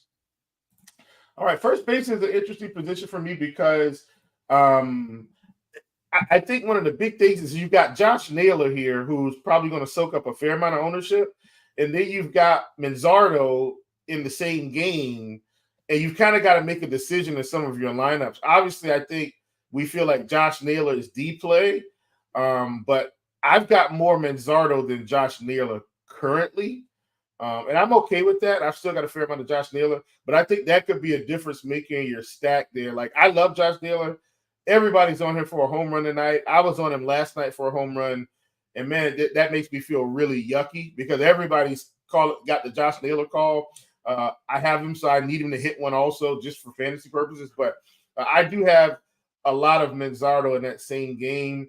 Got a fair amount of Miranda. Tristan Casas, I've got a fair amount of him. And then got some O'Hearn. So the next level down, like guys I have at 10% or above, Santana, O'Hearn, and Ty France. Those are my three. And I've got more France by about 3%, so around 13%.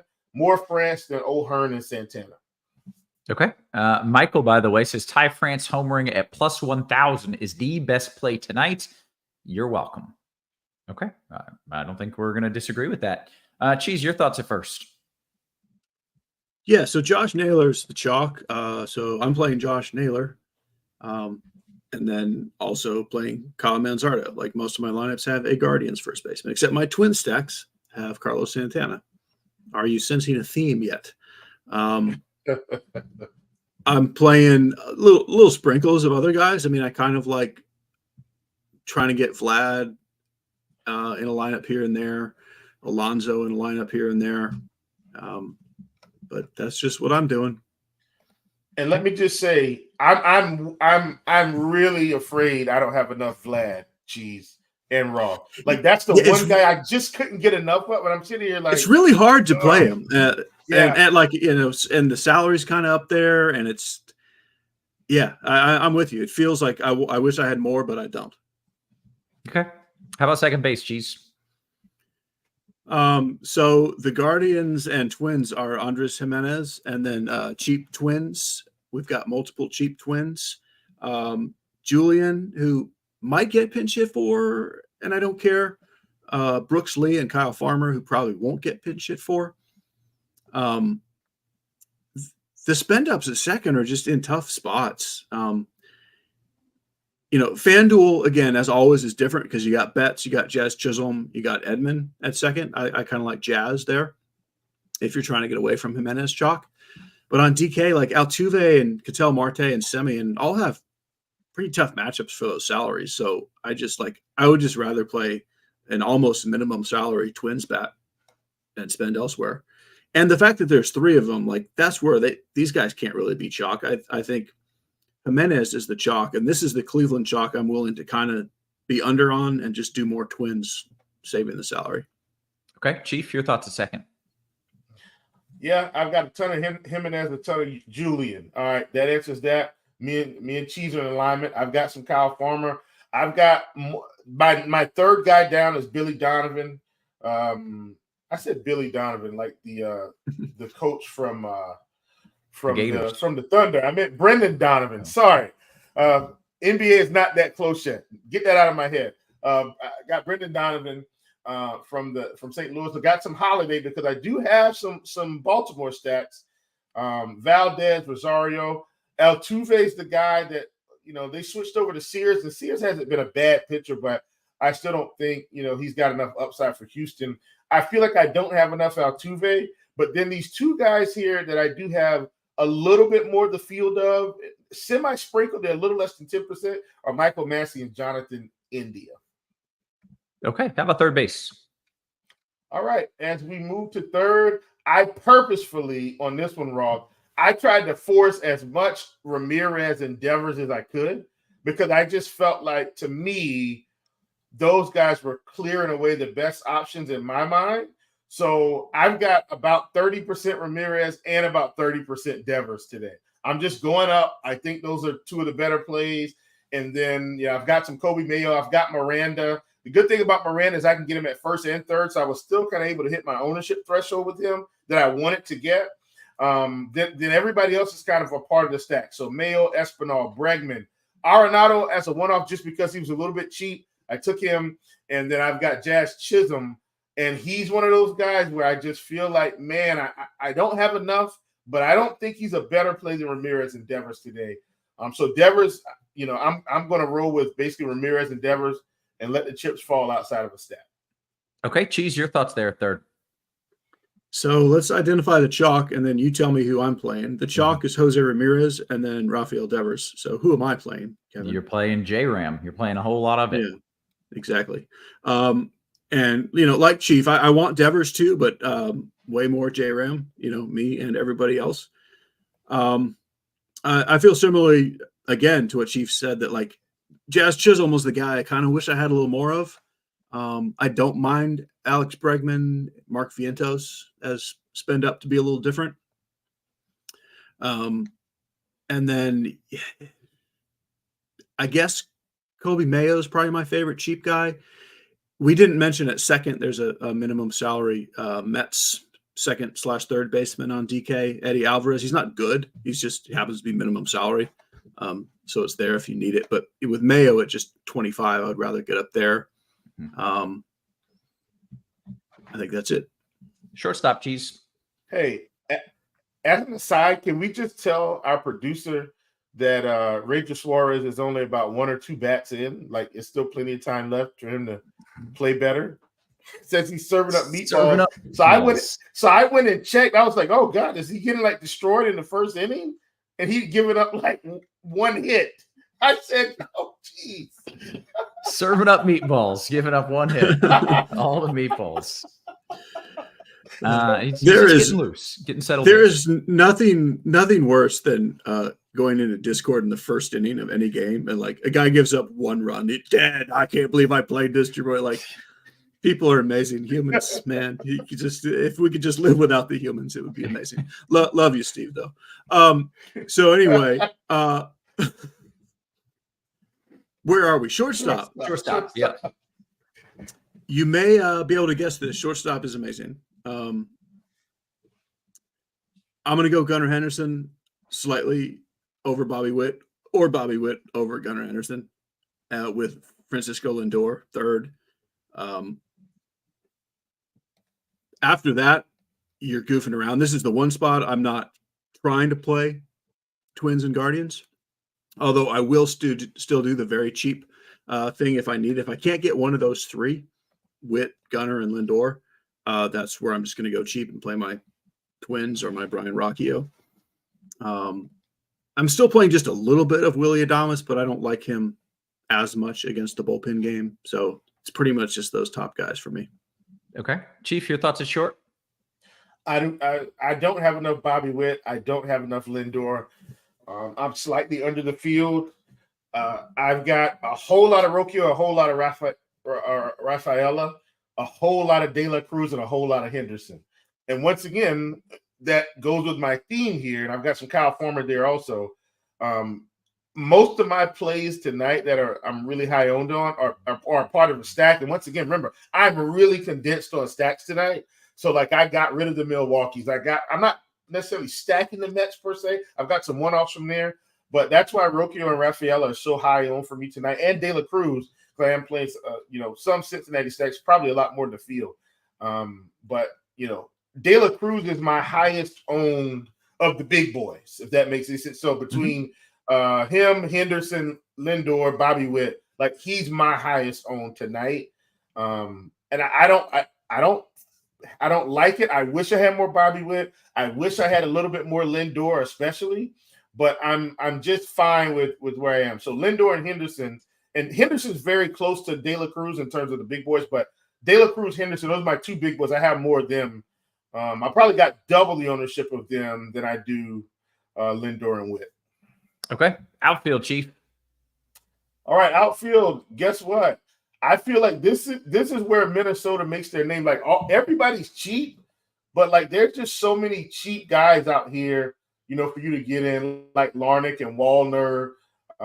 Those are two really cheap guys. Even on the Boston side, like with Yoshida, I don't consider Yoshida to be expensive. I like him. My highest owned outfielder, Cheese. Take a wild guess here. Who do you think my highest owned outfielder is? I just went with it because I'm playing the stack, but it caught me off guard when I was going through my script here. If it's an expensive guy, I think it's going to be Jarren Duran. If it's a cheaper guy, see, I don't know, because I would just say it's Trevor Larnach.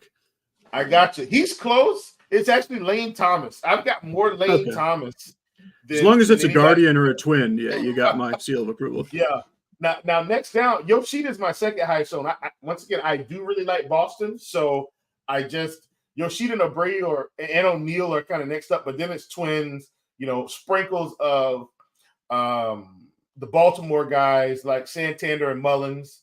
Got some Chas McCormick. Duran is up there also. And then some of these cheaper St. Louis guys like Burleson and Nootbaar.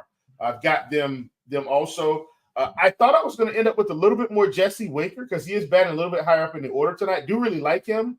I'm over the field, but I wanted a little bit more. But bottom line, that's kind of where I am. And then I've got sprinkles like of Soto, Judge. I've got a couple shares of Springer just in case, stuff like that. Nemo. But yeah, my pool's really condensed tonight. Okay, good stuff. Cheese, your thoughts on the outfield? Yeah, a silly ton of Larnach and Wallner. Mm-hmm.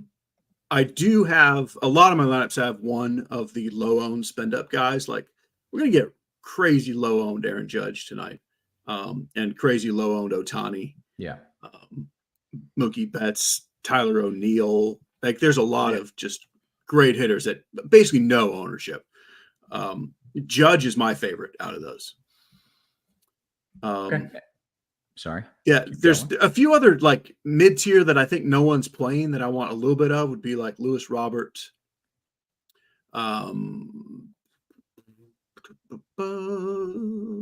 Melendez is on the cheap side as a pivot off the Twins. I've got some Melendez also for sure. 6%. That's way more than the field. Yeah, so that's kind of it. I just, as much as possible, because I'm playing so many cheap little Twins everywhere, I'm trying to get one of these low-owned expensive outfielders. Can I play Santander? I just clicked the dude's name. Oh gosh, how did I not mention him? Yeah, so he's like fourth on my list. Nice. Okay. After Judge, flip my paper back over. Duran, Betts, Santander. Okay.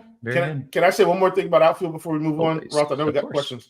So my expensive guys, I had to forego some of them. So like I had Mookie Betts and Ohtani, and I just ended up taking them out because I couldn't get enough of them. But I've got plenty of O'Neill, plenty of Santander, got some Yordan Alvarez and Tucker. And then I ended up just going with I've got Soto and Judge also, like kind of on the high end. You can almost count Colton Cowser on the high end, but I didn't really get as much of him. I just got him for stack purposes. But he's even semi-expensive now, being over $5K. I'm not saying he's great, but I do have some because of the stacking function. Okay, very good. Guys, the people want some home run calls. I am in the process of signing up for the Tournament Tuesday that is going down. So make sure you're jumping in that. You can find the details there in the Discord and the live stream channel. And don't forget to sign up for RG Premium. Still got baseball happening. Of course, we got NFL going on as well. And NFL Premium is available now. Non-premium users can get $100 off their NFL Premium subscription. All you got to do is click through the banner on RotoGrinders. Very easy. 6-month combo sub, exclusive price, $469.99. Saves you $250. Get you the whole season as opposed to going month by month by month. And if you're not a fan of commitment, 1 month of RG Combo Premium, that's all the sports, $120. 3-day pass is $19.99, one of the best deals in the biz. Guys, let's do some home run calls here. We have about 11 minutes until lock, and that's plenty of time. Cheese, you want to lead us off? Yeah, I'm just trying to decide if I'm going to do all Guardians and Twins or none. Do it. I mean, the home run, and they're not. I'll go. I won't say J-Ram and Naylor. I'll give you Ryan Jeffers, Kyle Manzardo, and Big Christmas. I love it. All right. I did not play Big Christmas because I think he was righty-righty or lefty-lefty. Was that a He's mistake? righty-righty. He's lower in the order. He's not cheap. But his Like name is he's Big not some Christmas. amazing play, but yeah, it seems like someone that you would want to play in your. Yeah. Well, I immediately went to click his name and then like it stopped me. But okay, Chief, you got a few home run names for me? Yeah, and I'm going to give them all to you from the same game. Give me Devers Duran. Give me Henderson Santander. Love that. Okay. Good stuff, guys. Roughly 10 minutes until lock. Let's dive into these QQs. We'll see what we've got, as always, starting in the RotoGrinders Discord. And yes, it is still time for Tuesday, Tourney Tuesday. I think there's maybe 35 people out of 50 in it, so make sure you're signing up for that.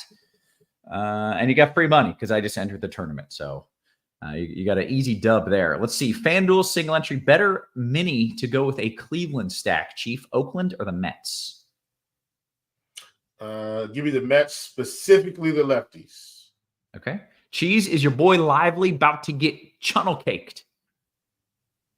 I mean, it's unlikely because it's the White Sox. Like he is a pitcher who can give up all kinds of runs, and I think some cheap White Sox pieces are fine, but no, you can never expect the White Sox to do enough damage to be relevant. Yeah, they cannot funnel cake anyone. They're not. They are the they're worst. Not a funnel caking team. Yeah. Chinatown says, "I love this new Chalk Donkey Cheese. It is fantastic to listen to and wildly entertaining. Can we expect more of this?" Pretty great guy. No, I hope not, but it's not really up to me. It's up to the slate. I love how you don't even like what you're doing, but you feel it is the right thing. Let's see. 3 lineups, 3 different one-offs on a FanDuel GPP. That's a fun question. Chief, 3 lineups, 3 different one-offs in a FanDuel GPP. So I assume these are high-end guys. I don't have a price point, but I would say give me Soto. Give me Santander. Give me Durant. Okay, great. Right back to you here, Chief. Steve-O says, DKGPP, I know they're terrible, but no White Sox stacks? Lively might have a dead arm. This kind of discussed. And you like Lively, Chief, so I assume that's a no from you. I mean, look, I'm playing Lively just to have a little bit of variety, but also because it's the White Sox. Like, what we have to understand in baseball is anybody can get lit up on any day. Like even Chris Sale, some of the best pitchers in baseball. You let it roll. I'm not attacking Lively tonight because I don't trust the White Sox. I think the bottom of that order is god awful. So, not for me. Okay. Cheese, I'm just reading this question as read from Rocky Raccoon, and he gets pretty creative. He says, Cheese, do you think the Okies, futurely of Las Vegas, can give the old spaghetti to Dr. Arrighetti? So what I mentioned in the musings, I'll say it again, like Arrighetti is a right-handed Robbie Ray. Like you cannot predict Spencer Arrighetti. It has nothing to do with Oakland. It's Arrighetti versus himself. If the bad Arrighetti shows up, Oakland goes nuts. So if I only had 10 lineups tonight, one of them would definitely be an Oakland stack. Okay. But so overall, I'm not high on them. Okay. That works for me. Jay says, Cheese, better one-off FanDuel single entry, Seth Brown or Dominguez? I would go Dominguez. Okay. Jumping back in the YouTube, hit us with the thumbs up here as I scroll up just a little bit and see what kind of questions we've got in that YouTube chat. Let's see here. Officially, Suarez throwing meatballs ended, by the way. Oh, is he just like paying people? After maybe one, it starts one back batter. up in a second, but yeah. But I think it is. He threw meatball, singular. He threw one meatball. Yes. Yeah. Let's see. That's not really a question for us. Here we go. FanDuel Cash, Chief, coming to you. Lindor and a punt outfielder, or O'Neal and a punt shortstop. FanDuel Cash. Did you say Cheese or Chief? I said Chief, but that is confusing. It is quite similar, which is why I screwed it up off the top of the show. Give me Lindor, cheap Okay. outfielder. Lindor, the cheap outfielder, right? I lost the question. We're gonna say yes. We're gonna say yes. That's totally what it was. What do we got here? Yes, that is what it was. Fred says last piece: DK, Chief, Larnack, or Melendez. I'm gonna go chalky with Larnick. Okay. Cheese Jeff says, like Cheese, I have a lot of Cleveland and Minnesota, but what are your thoughts on a little sprinkle of Milwaukee? I'm pretty low on them. I won't say I have 0, but pretty close. Okay. Cheese, back to you here. FanDuel single entry, fading Lopez. Peterson is throwing a no-no tonight. Who? Well, he's not throwing a no-no, but Peterson is a totally fine play. Like he's one of those guys who's one of the viable pivots off of the Lopez chalk. I have no issue with that. Okay. We'll go to K-Town's finest, Chief, lively, louder combo, and release the hounds. What are your thoughts? I don't like it. I'm playing lively. I understand Louder is a pitcher with some promise, but I don't think that's the right way to go tonight. How about Savali Roop and release the hounds? I would rather do that. Yes, do it, Roth. Don't listen to this. It's done. There's no going back now. It's locked in. And my hitters are so fun. It's so fun to make lineups that way. I mean, look, we're saying that if everybody, these hitters square off, you win. Oh yeah, most likely. I just went Cheese. I did the same thing that Cheese did. I just have like Cleveland and Minnesota, but all of the expensive dudes, like none of the not good dudes, all the good ones, and then a few awesome one-off. It was very fun. Andrew says, so Red Sox over the O's. Cheese, are the Red Sox going to beat the O's? Or is he talking stacks? Maybe he's talking stacks. Probably. Yeah. I mean, they're not. It's very close. I have a slight lean to the full stack of the Red Sox, although my two favorite hitters in the game are Gunnar and Santander. Okay. Eric says, are the Astros sneaky today, Cheese? I kind of think they are, like, because Alvarez and Tucker are now lefty-lefty. Like Oakland had a pitching change late in the day. Like Alvarez and Tucker were going to be chalk. Now no one's going to play them because it's lefty-lefty and they're expensive. And even though people are going to want to play Altuve and Bregman, they're super expensive. So yes, I think they are sneaky, even though everyone would say they're a good stack. Okay. And can I just tag on to that? Nothing's changed about Alvarez and Tucker. Like they're still 60% K rates with plus 250 ISOs. Like you should still be playing them. And I am stacking Houston. That's one of my stacks for the day also. Okay, great. Chief, I love this question from Razzle Dazzle. I found myself in this exact same spot. DK's single entry, Cal Raleigh or Jeffers. Raleigh would be a one-off. Jeffers would be in the Minnesota stack. Chief? Raleigh. Oh, me. Jeffers? Sorry. Yeah. Gotcha. You're good. I thought you said cheese. My bad. It's confusing. Give me Jeffers, man. He's been my boy all year. Give me Jeffers. Yeah, I was disappointed, but I came to that same conclusion that I could not click the big dumper and ruin the stack. Cheese, your favorite 90s artist? That is a difficult question. Do you happen to have one off the top of your head? I mean, I'm sure I don't have just this is my favorite. The one that jumps to mind anytime someone says 90s and what do I want to listen to tonight? Gin Blossoms. Oh, okay. Can I Google what's a Gin Blossom song? One headlight. Hey Jealousy. That's Wallflowers. Wallflowers. Similar-ish. Yeah. Okay.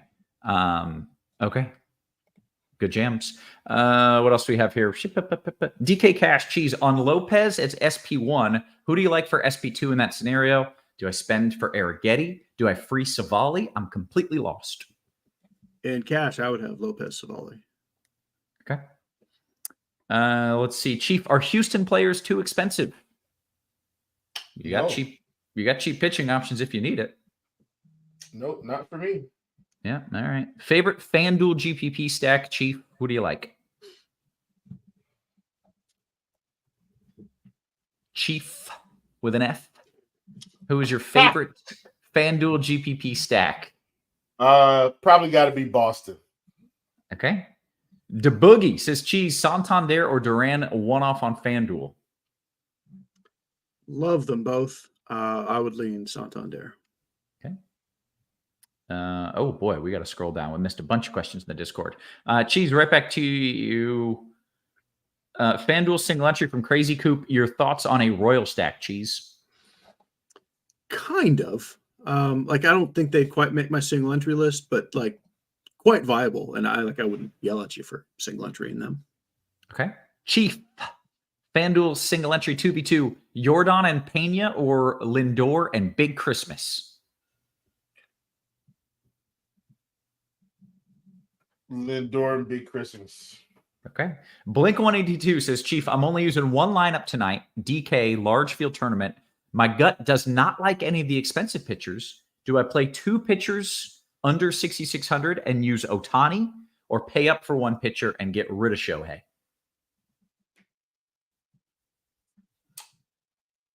I say pay up and get rid of Shohei, but that's me. Yeah, but he says his gut doesn't like the expensive pitchers. Then, man, you got to trust your gut. You do you. Who's getting funnel caked in the debate tonight? We'll definitely skip over that. Gin Blossoms, Chinatown says, Gin Blossoms was my first concert ever. That's pretty good. That's a pretty good first concert. What else do we got? Oh, we hit the lock. That's what we've got. We've got the lock. First base, Cheese, Seth Brown or Pavin Smith, Cheese? Seth. And then Jardog says Jeffers or Quan for a bomb. I go Jeffers. Yeah, the bomb. Okay, hey, guess what? We hit the lock. We've done all the things. We've given the hitters, we've given the pitchers, we've given the weather, we've answered the questions. I think it's time to bounce. I got to tell you, I am absolutely freaking thrilled to follow along with my squad today. I feel like I'm taking down a tournament. I will let you know tomorrow how it goes. For Chief, for Cheese, for our wonderful production crew, always working hard behind the scenes. Guys, we appreciate you. We love you. And we will catch you tomorrow. You have been crushed.